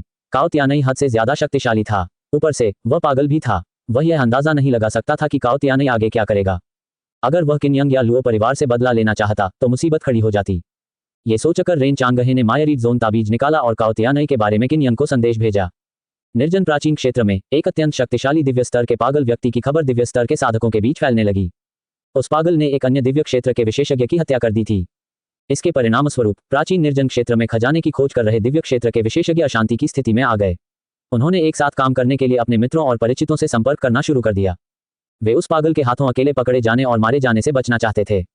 उस पागल की ताकत बेहद भयावह थी। उसके कुछ ही समय बाद दैवीय क्षेत्र के 5वें स्तर के एक विशेषज्ञ की हत्या कर दी गई। इसके अलावा अफवाहों के अनुसार ऐसा प्रतीत होता है कि दूसरे पक्ष ने मृत व्यक्ति की ऊर्जा और रक्तसार के साथ साथ उसकी दिव्य आत्मा को भी निगल लिया था। सेन, काओ तियानई पागल हो गया था। इस बात की बहुत अधिक संभावना थी कि उसकी दिव्य आत्मा में कुछ गड़बड़ थी। जब चू जुबान ने यह खबर सुनी तो वह थोड़ा अवाक रह गया। इस बात की प्रबल संभावना थी कि मो होंगलियू की मृत्यु हो चुकी थी। दोनों के बीच स्पष्ट रूप से मतभेद हो गया। काओ तियानई भले ही एक कदम आगे रहा हो, लेकिन वह भी इससे अछूता नहीं रहा। अगर संयोगवश ऐसा न हुआ होता तो शायद वह ठीक नहीं हो पाता। चू जुबान ने कैस दाव मिरर निकाला और नियमित रूप से दाव क्षेत्र और उससे ऊपर के विशेषज्ञों की खोज की। छवि प्रक्षेपण के माध्यम से एक भूमिगत गुफा का दृश्य प्रकट हुआ जो शवों से भरी हुई थी। हड्डियों के ढेर को एक ऊंचे चबूतरे पर जमा कर दिया गया था, जिस पर एक व्यक्ति पालथी मारकर बैठा था। उसके बाल बिखरे हुए थे, दाढ़ी बेतरतीब थी और कपड़े फटे हुए थे। उसके बगल में एक हल्के लाल रंग की तलवार पड़ी थी। उसके चारों ओर हत्या के इरादे का एक चरम वातावरण व्याप्त था। उनका व्यक्तित्व अन्य विशेषज्ञों से अलग था। चरम दाव साधक। चू जुबान काफी हैरान था। इस बार उसने सचमुच एक चरम दाव साधक को खोज लिया था। दूसरे पक्ष के शरीर के चारों ओर व्याप्त हत्या के इरादे की चरम आभा को देखते हुए क्या यह संभव है कि उसने वध के चरम दाव का अभ्यास किया हो? क्या वह नरसंहार करके दाव में प्रवेश कर रहा है? हालांकि उसके शरीर के आसपास मौजूद हत्या का इरादा बेहद तीव्र था, लेकिन उसमें थोड़ी सी सनक भी झलक रही थी। ऐसा प्रतीत होता है कि चरम दाव के प्रति उनकी समझ में कुछ विचलन आ गया था। हड्डियों से बने ऊंचे चबूतरे को देखकर कोई भी समझ सकता था कि अनगिनत विशेषज्ञ उसके हाथों मारे गए थे। उनमें से कई दाव क्षेत्र के योद्धा थे। दूसरे पक्ष की जानकारी कैस दाव मिरर पर दिखाई दी। किंग्सलेयर एक चरम दाव साधक है जो दाव क्षेत्र के 12वें स्तर तक पहुंच चुका है। उसने 3 राजाओं की हत्या की, जिसके कारण 9 क्षेत्रों में चरम दाव निषिद्ध हो गया। चू जुबान दंग रह गया। उसने 3 राजाओं को मार डाला। उसने दूसरे पक्ष के बारे में अधिक जानकारी प्राप्त करने के लिए कैस दाव मिरर क्षेत्र का उपयोग किया। उसने मानव, दानव और राक्षस जातियों के 3 राजाओं को मार डाला, जिसके कारण 9 क्षेत्रों में अब कोई अधिपति नहीं रह गया। उसके इस कृत्य के परिणामस्वरूप चरम दाव की साधना निषिद्ध हो गई और चरम दाव के किसी भी साधक का विभिन्न गुटों द्वारा शिकार किया जाएगा। निर्दयी। चू जुबान ने किंग्सलेयर के बारे में जानकारी पढ़ी। ये सचमुच एक निर्दयी व्यक्ति था, जैसा कि स्लॉटर के चरम दाव से अपेक्षित था। हालांकि वह भटक गया था और मारने के लिए ही हत्या कर रहा था। यह अज्ञात था कि 9 क्षेत्रों के तीनों अधिपति कब गायब हो गए थे। न मनुष्यों का राजा था, न राक्षसों का राजा और न ही दानवों का राजा। तो दोषी यही व्यक्ति था। उनकी साधना 12वें स्तर तक पहुंच चुकी थी, जो उनकी प्रतिभा का प्रमाण था। हालांकि अब तक उन्हें एक गतिरोध का सामना करना चाहिए था, क्योंकि वध के चरम दाव की उनकी साधना भटक गई थी। हत्या करना केवल हत्या करने के उद्देश्य से एक्सट्रीम दाव अत्यंत तो था, लेकिन उस अर्थ में नहीं। क्या 9 क्षेत्रों में चरम दाव निषिद्ध था? चुपिंगफान ने चरम दाव का अभ्यास किया। हालांकि यह वध का चरम दाव नहीं था, फिर भी यह एक चरम दाव था। क्या विभिन्न प्रमुख शक्तियां उसका पीछा करेंगी? उत्तरी क्षेत्र थोड़ा अधिक दूरस्थ था। साथ ही तब से काफी समय बीत चुका था, शायद इसीलिए चुपिंगफान का पीछा नहीं किया गया। चू जुबान मुस्कुराया। चुपिंगफान की चरम दाव साधना उसे चू जुबान से ही विरासत में मिली थी। भला इसे कौन बर्दाश्त नहीं करेगा? अगर कोई चुपिंगफान को इसलिए निशाना बनाता है क्योंकि वह चरम दाव का अभ्यास करता है, तो वह लोगों को चेतावनी देने के लिए थोड़ा बहुत दिखावा करने में कोई आपत्ति नहीं करेगा। किंग्सलेयर दिलचस्प था। हालांकि चू जुबान को नहीं पता था कि उसने किस मानव राजा को मारा था। चू जुबान ने उन्हें सीधे ग्रेट दाव कम्युनिकेशन ग्रुप में शामिल कर लिया। ऊंचे चबूतरे पर सीधे बैठे किंग्सलेयर ने अचानक अपनी आंखें खोल दी। उसकी हत्या करने की मंशा आसमान की ओर उमड़ पड़ी। उसने हल्के लाल रंग की तलवार अपने हाथ में पकड़ रखी थी। कौन है? किंग्सलेयर ने धीमी आवाज में चिल्लाया। चू जुबान ने जवाब देने की जहमत नहीं उठाई। वैसे भी वह दाओयुआन क्षेत्र का विशेषज्ञ नहीं था। ग्रेट दाओ कम्युनिकेशन ग्रुप में उन्होंने कहा, आइए हमारे नए युवा मित्र किंग्सलेयर का स्वागत करें, जो दाओ क्षेत्र के 12वें स्तर पर पहुंच चुके हैं। किंग्सलेयर, यंग कोंग सबसे पहले बोले। उनकी दाव आभा भयभीत भावों की एक श्रृंखला में संघनित हो गई। किंग्सलेयर चुप था। ग्रेट दाओ कम्युनिकेशन ग्रुप की जांच करने के बाद उसे एहसास हुआ कि वह एक भयानक जगह पर आ गया है। यहाँ दाओ क्षेत्र के कई विशेषज्ञ मौजूद थे। इसके अलावा कुछ दिग्गज दाओयुआन क्षेत्र के विशेषज्ञ भी थे। जब उसने उन दाओ क्षेत्र के विशेषज्ञों को देखा तो उसके मन में पहला विचार आया, अगर मैं उन सभी को मार दूं तो क्या मैं सफलता प्राप्त कर पाऊंगा? मेरी ताकत किस हद तक बढ़ेगी? ग्रेट दाओ कम्युनिकेशन ग्रुप में भी कुछ लोग आश्चर्य से चिल्ला उठे। ऐसा प्रतीत होता था कि किंग्सलेयर बहुत प्रसिद्ध था। समूह में मौजूद अन्य लोग जो किंग्सलेयर को नहीं जानते थे, उसके बारे में उत्सुकता भरे सवाल पूछने लगे। वह एक खून का प्यासा पागल है। आदिम भूमि में प्रवेश करते ही उसने एक दाओ स्तर के साधक की जान की परवाह किए बिना हत्या कर दी। पिछले 10 लाख वर्षों में कौन जानता है कि उसके हाथों कितने लोग मारे गए हैं, यंग कोंग ने कांपते हुए कहा। उसकी प्रतिभा का स्तर राजा हत्यारा जितना ऊंचा नहीं था और वह उम्र में भी थोड़ा छोटा था। हालांकि उसने 9 क्षेत्रों और आदिम भूमि में राजा हत्यारा के कारनामों के बारे में सुना था। उसने एक बार मानव राजा फैंगकोंग को मार डाला था, यंग कोंग ने कहा। ओह, उसने एक मानव राजा को मार डाला? लुओ शिनबाई ने ठंडे स्वर में पूछा। वह स्वयं एक समय मानव राजा था, इसलिए वह स्वाभाविक रूप से समझता था कि मानव राजा का क्या अर्थ होता है। मानव राजा बनने के लिए प्रत्येक मानव राजा को मानव जाति के लिए महान कार्य करने होते थे। क्या एक इंसान होते हुए भी किंग्सलेयर ने सचमुच एक इंसान राजा को मार डाला था? ये तो मानव जाति के साथ विश्वासघात करने के बराबर था। उसने दानव राजा और राक्षस राजा को भी मार डाला, यंग कोंग ने आगे कहा। समूह में मौजूद सभी लोग चौंक गए। किंग्सलेयर सचमुच एक पागल आदमी था। उसे राजा हत्यारा कहा जाना कोई आश्चर्य की बात नहीं थी। धिक्कार है, उसने तीनों अधिपति जातियों के राजाओं को मार डाला था। इसके अलावा वह आज तक जीवित रहा, जिसका अर्थ है कि वह काफी सक्षम था। बहुत खूब, क्योंकि तुमने दानव जाति के राजा को मारने की हिम्मत की है, इसलिए तुम्हें भी मारा जाना चाहिए, दानव जाति के दाओ क्षेत्र के एक विशेषज्ञ ने ठंडे स्वर में कहा। इसके बाद एक राक्षसी जाति के दाओ क्षेत्र के विशेषज्ञ ने भी अपनी बात रखी। किंग्सलेयर आखिरकार बोला, बहुत बढ़िया, तुम्हारा नाम यंग कोंग है ना? मैं तुम्हें जरूर मार डालूंगा। यंग कोंग तुरंत भयभीत हो गया और कांपने लगा। उसने जल्दी से मदद के लिए पुकार लगाई, पूर्वज होंग, मुझे बचाओ, यह पागल मुझे मारना चाहता है। होंग युवानचू ने कहा, किंग्सलेयर जिस मार्ग का अनुसरण करता है वह चरमदाव है, वध का चरमदाव। लेकिन ये कितना दुख की बात है कि तुम भटक गए हो। मोतू ने भी अपना मुंह खोला और कहा, बूढ़े भूत होंग, यह मानव बालक वास्तव में बहुत प्रतिभाशाली है। इसके अलावा ये वध के चरम मार्ग का अभ्यास करता है। ये दुख की बात है कि यह भटक गया है और बहुत जल्द महान मार्ग द्वारा निष्कासित कर दिया जाएगा। ऐसा लग रहा था मानो वह किसी और के दुर्भाग्य पर खुशी मना रहा हो। कुन्हे ने भी अपना मुंह खोला और कहा, यह तो वाकई बहुत दुख की बात है। किंग्सलेयर का दिल बुरी तरह कांप उठा। क्या सच में वह भटक गया था? जब से उसने दाव क्षेत्र के 12वें स्तर को पार किया था, तब से वह लाख कोशिश करने के बावजूद आगे नहीं बढ़ पा रहा था। इसके अलावा उसकी साधना में कुछ बाधाएं भी आ रही थीं। कभी कभी तो उसे महान दाव से अलगाव का भी अनुभव होता था। पहले तो उसे लगा कि ऐसा इसलिए हुआ क्योंकि उसने पर्याप्त संख्या में लोगों को नहीं मारा था। अंततः वह जितना अधिक लोगों को मारता गया उतना ही अधिक अस्थिर होता चला गया। इसी कारणवश इस समस्या को हल करने के प्रयास में वह केवल एकांत में साधना करने पर ही ध्यान केंद्रित कर सका। हालांकि वह ऐसा करने में कभी सफल नहीं हो सका। किंग्सलेयर को होंग युवानचू और अन्य लोगों की बातों पर कोई संदेह नहीं था। आखिरकार वे दाओयुआन क्षेत्र के दिग्गज विशेषज्ञ थे। काफी देर की चुप्पी के बाद उसने पूछा, क्या मैं सचमुच भटक गया हूँ? तुम सचमुच भटक गए हो? होंग युवानचू ने सिर हिलाया और आह भरी, तीनों राजाओं की हत्या करने के बाद से तुम भटक गए हो। फिर उन्होंने आगे कहा, बात यह नहीं है कि आपको उन्हें मारना नहीं चाहिए, बल्कि बात यह है कि आपने उन्हें क्यों मारा। क्या राक्षस राजा से आपकी कोई दुश्मनी थी? किंग्सलेयर ने अपना सिर हिलाया। क्या तुम्हारी दानव राजा से कोई दुश्मनी है? किंग्सलेयर ने भी अपना सिर हिलाया। होंग युवानचू ने कहा, ये दोनों राजा हमारी जाति के नहीं हैं। भले ही कोई शत्रुता न हो, फिर भी आप कह सकते हैं कि आपने मेरी मानव जाति की रक्षा के लिए उन्हें मारा है। मोतू और सोआरिंग फ्लड ड्रैगन किंग इतने क्रोधित थे कि उन्होंने अपने दांत पीस लिए। घिनौना बूढ़ा भूत होंग, क्या तुम्हारी उस मानव राजा से दुश्मनी थी? क्या उसने कोई बहुत बड़ी गलती की थी? किंग्सलेयर ने अपना सिर हिलाया। अगर ऐसा है तो तुमने उसे क्यों मारा? मैंने ये चरमदाव की साधना के लिए किया। किंग्सलेयर की आंखों में हैरानी के भाव थे। क्या ऐसा हो सकता है कि उस समय मैं गलत था? फिर उसकी आंखों में दृढ़ संकल्प झलक रहा था। नहीं, वह गलत नहीं था। तीनों राजाओं को मारने के बाद उसकी शक्ति में अभूतपूर्व वृद्धि हुई थी। चूंकि आप कहते हैं कि मैं भटक गया हूं, तो वरिष्ठ, मैं कैसे भटक गया हूं? किंग्सलेयर जाहिर तौर पर आश्वस्त नहीं था। इसके अलावा उनका लहजा थोड़ा घमंडी था। होंग युवानचू कुछ क्षण चुप रहने के बाद बोला, मैंने किसी से परम दाव के मार्ग पर चर्चा की है और उससे पहले युद्ध भी किया है। मैं केवल इतना जानता हूं कि परम दाव एक बहुत ही विशेष मार्ग है। हालांकि मुझे पता है कि तुम भटक गए हो, लेकिन मुझे ठीक से नहीं पता कि तुम कैसे भटक गए। यह सच था कि वह दाओयुआन क्षेत्र का विशेषज्ञ था, लेकिन वह सब कुछ नहीं जानता था। अगर यह किसी साधारण दाव से संबंधित होता तो वह स्वाभाविक रूप से अधिक जानता, लेकिन चरम दाव बहुत ही खास था। जो लोग परम दाव का अभ्यास नहीं करते वे इसकी पेचीदगियों को नहीं जान पाएंगे। तो फिर मैं गलत नहीं हूं, किंग्सलेयर ने दृढ़ता से कहा। ऐसा होना ही था कि उसने पर्याप्त हत्याएं नहीं की थीं। पर्याप्त हत्याएं करने पर ही उसमें परिवर्तन आएगा और वह अधिक शक्तिशाली बनेगा। चू जुबान के पास बोलने के अलावा कोई चारा नहीं था। किंग्सलेयर जिस रास्ते पर चल रहा था वह सचमुच थोड़ा पागलपन भरा था। अगर वह इसी तरह चलता रहा तो संभवतः उसका दिमाग ग्रेट दाओ कम्युनिकेशन ग्रुप के लोगों को मारने के तरीकों के विचारों से भर जाएगा। हालांकि उसने खुद को धोखा दिया और नरसंहार के रास्ते पर भटक गया। अतिवादी दाव वास्तव में एक चरम मार्ग है। हालांकि चरम शब्द के बारे में आपकी समझ गलत है मेरे युवा मित्र। आपने अतिवादी दाव के मार्ग को पागलपन का मार्ग समझ लिया है। विनाशकारी काल की चरम दाव का अर्थ है अत्यधिक हत्या की भावना विकसित करना, लेकिन इसका उपयोग अपने शत्रुओं को मारने के लिए किया जाना चाहिए, न कि बिना किसी कारण के हर किसी को मारने के लिए। किंग्सलेयर का दिल बुरी तरह कांप उठा और वह मन ही मन बुदबुदाया, स्लॉटर का चरम दाव सिर्फ मारने के लिए मारना नहीं है। होंग युवानचू और अन्य लोग प्रशंसा से भरे हुए थे। दाओवादी भाईचू से जैसी उम्मीद थी उन्होंने चरम दाव को भी इतनी स्पष्टता से समझ लिया था। दाओवादी भाईचू ने जो कहा वह सच है। होंग युवानचू ने आह भरी। फिर मोतू और दाओयुआन क्षेत्र के अन्य विशेषज्ञ उसकी चापलूसी करने लगे। बेशक ऐसा इसलिए था क्योंकि वे उससे उस बड़ी आपदा के बारे में और अधिक जानकारी प्राप्त करना चाहते थे। यह उनके सिर पर लटकती तलवार की तरह था और वे दिन रात इससे त्रस्त रहते थे। चू जुबान ने चापलूसों की अनदेखी करते हुए आगे कहा, मेरे युवा मित्र किंग्सलेयर, ऐसा लगता है कि आपने कुछ चरम तरीकों का उपयोग करके थोड़े समय में ही अपनी शक्ति में वृद्धि कर ली है। लेकिन अब आप दाव क्षेत्र के 12वें स्तर पर अटके हुए हैं। आप इससे आगे नहीं बढ़ सकते हैं ना। साथ ही आपकी एक्सट्रीम दाव ऑफ स्लॉटर अस्थिर है और नियंत्रण से बाहर भी होती जा रही है ना। किंग्सलेयर और भी ज्यादा हैरान था। यह सचमुच एक बहुत बड़ा कारनामा था। उन्होंने आदरपूर्वक कहा, जी हाँ सीनियर, मुझे उम्मीद है कि आप मुझे कुछ मार्गदर्शन दे सकते हैं।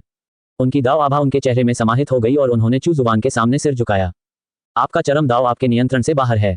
इसका अर्थ है कि आपको महान दाव द्वारा अस्वीकार कर दिया गया है और यहाँ तक कि आपको इसके दुष्परिणाम का भी सामना करना पड़ा है। चूंकि आप इस समूह में शामिल हुए हैं इसलिए मैं आपको कुछ मार्गदर्शन दूंगा। चू जुबान को लगा कि किंग्सलेयर को सलाह देना एक अच्छी बात है। किंग्सलेयर एक चरम दाव साधक था। उसके चरम दाव की प्रकृति को देखते हुए जब महान दाओयुआन आपदा और अधिक तीव्र हो जाएगी तो वह निश्चित रूप से उसमें प्रवेश करेगा। वह किंग्सलेयर का उपयोग करके आदिम भूमि में पैर जमाने के लिए एक बीज भी बो सकता था। आपका चरम दाव वध का चरम दाव है। ये काफी खास है। मैं आपको एक निजी व्याख्यान दूंगा। धन्यवाद सीनियर। किंग्सलेयर बहुत उत्साहित था। हालांकि चू जुबान ने वध के चरम दाव का अभ्यास नहीं किया, लेकिन उन्हें चरम दाव का ज्ञान प्राप्त था जिसे उन्होंने चू पिंगफान को सौंप दिया था। इसके अलावा महान दाव के बारे में उनकी गहरी समझ को देखते हुए वह किंग्सलेयर का मार्गदर्शन करने में पूरी तरह से सक्षम थे। आखिरकार परम आरंभ दाव ग्रंथ कोई साधारण साधना विधि नहीं थी। चू जुबान ने किंग्सलेयर को निजी संदेश भेजा। ग्रेट दाव कम्युनिकेशन ग्रुप के सभी दाव क्षेत्र के साधक बेहद ईर्ष्यालु थे। उस रहस्यमय समूह नेता से व्यक्तिगत रूप से मार्गदर्शन प्राप्त करने का अवसर वास्तव में बहुत अच्छा था। होंग युवानचू और अन्य लोग भी अपने अपने विचारों में खोए हुए थे। शायद उन्हें दाववादी भाईचू के साथ किंग्सलेयर के मार्ग पर चर्चा करने का अवसर मिल जाए। किंग्सलेयर एक पवित्र व्यक्ति था। उसका सारा ध्यान साधना पर और वध की चरम दाव को मजबूत करने पर केंद्रित था। वह ऐसा व्यक्ति था जिसे आसानी से मूर्ख बनाया जा सकता था। भले ही चू जुबान इसे स्वीकार करने से इनकार कर दे, लेकिन अब वह खुद को चू जुबान का शिष्य मानता था। वह अपने स्वामी का अपमान करने वाले किसी भी व्यक्ति को मार डालता था, भले ही ऐसा करने में उसे अपनी जान क्यों न देनी पड़े। वह सचमुच एक ईमानदार व्यक्ति थे। चू जुबान ने गहरी सांसें लीं और उसे चरम दाव की साधना के सही मार्ग पर वापस ले आया। उसने उसे थोड़ी सी अराजक ऊर्जा भी संचारित की। भले ही वह एक नन्हा सा अंश ही क्यों न हो, दाव क्षेत्र के साधकों की नजरों में वह फिर भी एक अनमोल खजाना था। दाओयुआन क्षेत्र के विशेषज्ञ भी इससे बहुत ईर्ष्या करेंगे। अव्यवस्थित ऊर्जा एक पौराणिक खजाना थी। दाओयुआन क्षेत्र के विशेषज्ञ इन्हें तब तक प्राप्त नहीं कर पाएंगे जब तक उन्हें आकस्मिक अवसर न मिल जाएं। अराजक ऊर्जा न केवल दाव सिद्धांतों को परिष्कृत और रूपांतरित करने में बहुत प्रभावी थी, बल्कि यह किसी के दाव मार्ग को खोलने में भी बहुत सहायक थी। किंग्सलेयर को मार्गदर्शन देने के बाद चू जुबान ने ग्रुप चैट में कहा, चूंकि तुम इस ग्रुप में शामिल हो गए हो तो अब तुम यहाँ के सदस्य हो। मुझे उम्मीद है कि तुम दूसरों को नहीं मारोगे। समूह में मौजूद दाव क्षेत्र के साधकों ने तुरंत सिर हिलाया। अंततः यंग कोंग ने राहत की सांस ली। अन्यथा उसकी सीमित साधना क्षमता को देखते हुए किंग्सलेयर उसे एक ही प्रहार में मार सकता था। जब सही समय आएगा तो मैं समूह में दाव का उपदेश दूंगा। चू जुबान ने एक वाक्य कहा और चुप हो गई। समूह में मौजूद दाव स्तर के सभी साधक बहुत उत्साहित थे। वह बड़ा नेता दाव का प्रचार करने जा रहा था। उनके लिए ये कितना शानदार अवसर था। होंग युवानचू और अन्य लोग भी उम्मीदों से भरे हुए थे। हालांकि वे दाओयुआन क्षेत्र के विशेषज्ञ थे, फिर भी वे वृद्ध वरिष्ठ चू जुबान से कहीं अधिकहीन थे। इसके बाद किंग्सलेयर ने ग्रुप चैट में कहा, हालांकि सीनियर चू मुझे अपना शिष्य नहीं मानते, लेकिन उनके मार्गदर्शन ने मेरी साधना में नई जान फूंक दी है। मेरे दिल में सीनियर चू मेरे गुरु हैं। अगर कोई भी उनका अपमान करने की हिम्मत करेगा तो मैं उसे निश्चित रूप से मार डालूंगा। ग्रुप चैट में सन्नाटा छा गया। दाव क्षेत्र के सभी विशेषज्ञों ने मन ही मन जोर से शाप दिया। राजा हत्यारा सचमुच बेशर्म था। ये तो सरासर शेखी थी। लेकिन उनके दिल ईर्ष्या से भरे हुए थे। वे बेहद ईर्ष्यालु थे। वे सीनियर चू से कुछ मार्गदर्शन भी प्राप्त करना चाहते थे। हम बेशर्मी से अपनी बड़ाई भी करना चाहते हैं, तो फिर आपको अपनी साधना में कड़ी मेहनत करनी होगी। सीनियर चू को शर्मिंदा मत करना। बिल्कुल सही। 12वें स्तर के दाव क्षेत्र के साधक के रूप में आप थोड़े कमजोर हैं। अपनी साधना में खूब मेहनत करो। जब तक तुम्हारे पास इसे साबित करने की ताकत न हो तब तक खुद को सीनियर चू का शिष्य मत कहो। कितनी शर्मनाक बात है। समूह के कुछ लोग किंग्सलेयर का मजाक उड़ाने से खुद को रोक नहीं पाए। यंग कोन की आंखें ईर्ष्या से लाल हो गईं। वह समूह में सबसे कमजोर था, इसलिए उनकी टिप्पणियों ने उसे भी अप्रत्यक्ष रूप से चोट पहुंचाई। सीनियर मुझे कब कुछ मार्गदर्शन देंगे? क्या ऐसा हो सकता है कि मेरी प्रतिभा इतनी कमजोर है कि सीनियर मुझे कुछ सिखाने की जहमत भी नहीं उठाते? यंग कोन को रोने जैसा महसूस हो रहा था। मैं सचमुच कचरे का एक टुकड़ा हूं। आदिम भूमि में सफलतापूर्वक बीज बोने के बाद चू जुबान संतुष्ट था। ये जल्द ही या देर से जड़ पकड़ लेगा। दाओयुआन क्षेत्र के विशेषज्ञों के लिए एक समूह खोलने का समय आ गया था। जब उत्तरी क्षेत्र में दिव्य मार्ग के नियम पूरी तरह से लागू हो जाएंगे तभी यह भव्य योजना सही मायने में शुरू होगी। उत्तरी क्षेत्र ही आरंभिक बिंदु था। उत्तरी क्षेत्र में नियमों में परिवर्तन के बाद साधना की गति बढ़ गई, जिससे साधकों में स्वर्गीय दाव नियमों के प्रति श्रद्धा का भाव विकसित हुआ। इससे संबंधित एक नया चलन भी शुरू हो गया था। साधक बाधाओं को पार करने से पहले स्नान करते थे और अगरबत्ती जलाते हुए प्रार्थना करते थे कि दिव्य मार्ग के नियम उनकी रक्षा करें और उन्हें सुगमता से आगे बढ़ने में मदद करें। जैसे जैसे साधकों की समग्र शक्ति बढ़ी, वैसे वैसे स्वर्गीय दाव के नियम भी मजबूत होते गए। इससे चू जुबान को भी लाभ हुआ। उन्हें महान दाव के बारे में अधिक जानकारी प्राप्त हुई और साथ ही नए दाव सिद्धांत भी प्राप्त हुए। हालांकि चू जुबान दाओयुआन स्तर तक नहीं पहुंचा था, फिर भी उसे दावपथ खोलने की पर्याप्त समझ थी। इसके अलावा वह एक साधारण दावपथ नहीं बल्कि महान दाव का एक लघु रूप खोलना चाहता था, जिसके बारे में उसे आशा थी कि वह आज के महान दाव जितना ही शक्तिशाली बन जाएगा। उत्तरी क्षेत्र में बहुत शांति थी। वहां बहुत कम लड़ाइयां हुई क्योंकि सभी साधक महान दाओयुआन आपदा की तैयारी में जुटे थे और उसके आने से पहले खुद को मजबूत करने की कोशिश कर रहे थे। महान किन राजवंश का भी विकास हो रहा था और एक राष्ट्र के रूप में उसकी शक्ति लगातार बढ़ रही थी। पूर्वी क्षेत्र में ब्लैक मून टावर का विकास कार्य भी अच्छी तरह से चल रहा था। पूर्वी क्षेत्र में संचार संबंधी ताबीजों की अच्छी बिक्री हुई और पूर्वी क्षेत्र के अन्य क्षेत्रों में भी इनकी बिक्री बढ़ने लगी थी। अब अधिकांश दिव्य क्षेत्र के विशेषज्ञों के पास एक या एक से अधिक असंख्य क्षेत्रों के ताबीज थे, जिससे उनके लिए एक दूसरे के साथ संवाद करना सुविधाजनक हो गया था। इन ताबीजों के माध्यम से चू जुबान को इन दिव्य क्षेत्र के विशेषज्ञों की गतिविधियों की पूरी जानकारी थी। उदाहरण के लिए, हाल ही में कुछ दिव्य क्षेत्र के विशेषज्ञों ने काओतियानई को घेर लिया था और उस पर हमला किया था। हालांकि वे अपने उद्देश्य को प्राप्त करने में असफल रहे। काओतियानई दिव्य क्षेत्र की सीमाओं तक पहुंच चुका था और बहुत शक्तिशाली था। दिव्य क्षेत्र के विशेषज्ञ घायल हो गए और उन्हें पीछे हटने के लिए मजबूर होना पड़ा। प्राचीन निर्जन क्षेत्र से आने वाली वह रहस्यमयी रोशनी एक रहस्यमयी पर्वत से आ रही थी। वर्तमान में दिव्य क्षेत्र के विशेषज्ञ उस पर्वत का अन्वेषण करने के लिए एकत्रित हो रहे थे और तैयारी कर रहे थे। पर्वत की चोटी रहस्यमयी ऊर्जा की एक परत से ढकी हुई थी, जिससे उन्हें अंदर जाने से रोका जा रहा था। यह इस बात का सबूत था कि इस पहाड़ के अंदर निश्चित रूप से कुछ था। यह दिव्य लोक को पार करने का मार्ग भी हो सकता है। इस विचार से उनके हृदय में वासना की ज्वाला भड़क उठी। दक्षिणी क्षेत्र, जियांग जिंग ने एक युद्ध में फैंग शाओकिंग को हरा दिया था। उसका नाम दक्षिणी क्षेत्र में गूंज उठा और वह दक्षिणी क्षेत्र का नवप्रसिद्ध नंबर 1 प्रतिभाशाली व्यक्ति बन गया। उसने फैंग शाओकिंग से अपनी मां के ठिकाने के बारे में भी सफलतापूर्वक जानकारी प्राप्त कर ली थी। फैंग रूपिंग फैंग परिवार के पूर्व मुखिया की छोटी बहन थी। अब उसे फैंग परिवार की निषिद्ध भूमि में दबाकर रखा जा रहा था। इसका कारण बहुत सरल था। फैंग रूपिंग को एक बार निर्जन प्राचीन क्षेत्र में एक शानदार अवसर मिला था और उसने उससे एक पौराणिक दावफल प्राप्त किया था। हालांकि उसने इसका इस्तेमाल फैंग परिवार के एक मुखिया को बचाने के लिए नहीं किया। इससे फैंग परिवार के बुजुर्ग असंतुष्ट हो गए। उन्हें लगा कि उसने फैंग परिवार के उत्थान का मार्ग अवरुद्ध कर दिया है और उन्होंने उसे निषिद्ध भूमि में दबाने का विकल्प चुना। शियांग जिंग फैंग रूपिंग का बेटा था, इसलिए वे उसे बंधक बनाकर फैंग रूपिंग को दावफल सौंपने के लिए मजबूर करना चाहते थे। शियांग जिंग को पता था कि दावफल उसकी मां पहले ही निगल चुकी है। उसके और फैंग परिवार के बीच दुश्मनी का बीज बोया जा चुका था। युद्ध होना तय था। फैंग परिवार के स्वर्ग लोक के बुजुर्गों द्वारा पीछा किए जाने के बावजूद जियांग जिंग आसानी से भाग निकलने में कामयाब रहा। वह इंतजार कर रहा था। वह अपनी मां को बचाने के लिए सही समय का इंतजार कर रहा था। महान दाओयुआन आपदा आ रही थी। मानव राजा के परिवार के सदस्य के रूप में फैंग परिवार को कार्रवाई करनी थी। चाहे वह मानव जाति के लिए लड़ना हो या स्वयं फैंग परिवार के लिए, उनके लिए हमेशा के लिए एकांत में रहना असंभव था। शियांग जिंग भी किसी सफलता की प्रतीक्षा कर रहा था। हुआ जिंग की मदद से ही वह फैंग परिवार से निपट सका। अन्यथा जियांग शिंग कई बार पकड़ा जा चुका होता। फैंग परिवार ने भी जियांग परिवार पर दबाव डालना शुरू कर दिया। शियांग जिंग को नहीं पता था कि फैंग परिवार जिस पूर्वज को बचाना चाहता था वह कौन था या कितना महत्वपूर्ण था। हालांकि क्योंकि दावफल उसकी मां को प्राप्त हुआ था, इसलिए स्वाभाविक रूप से उसे इसके साथ जो चाहे करने का अधिकार था। फिट फैंग परिवार हद से ज्यादा आगे बढ़ गया था।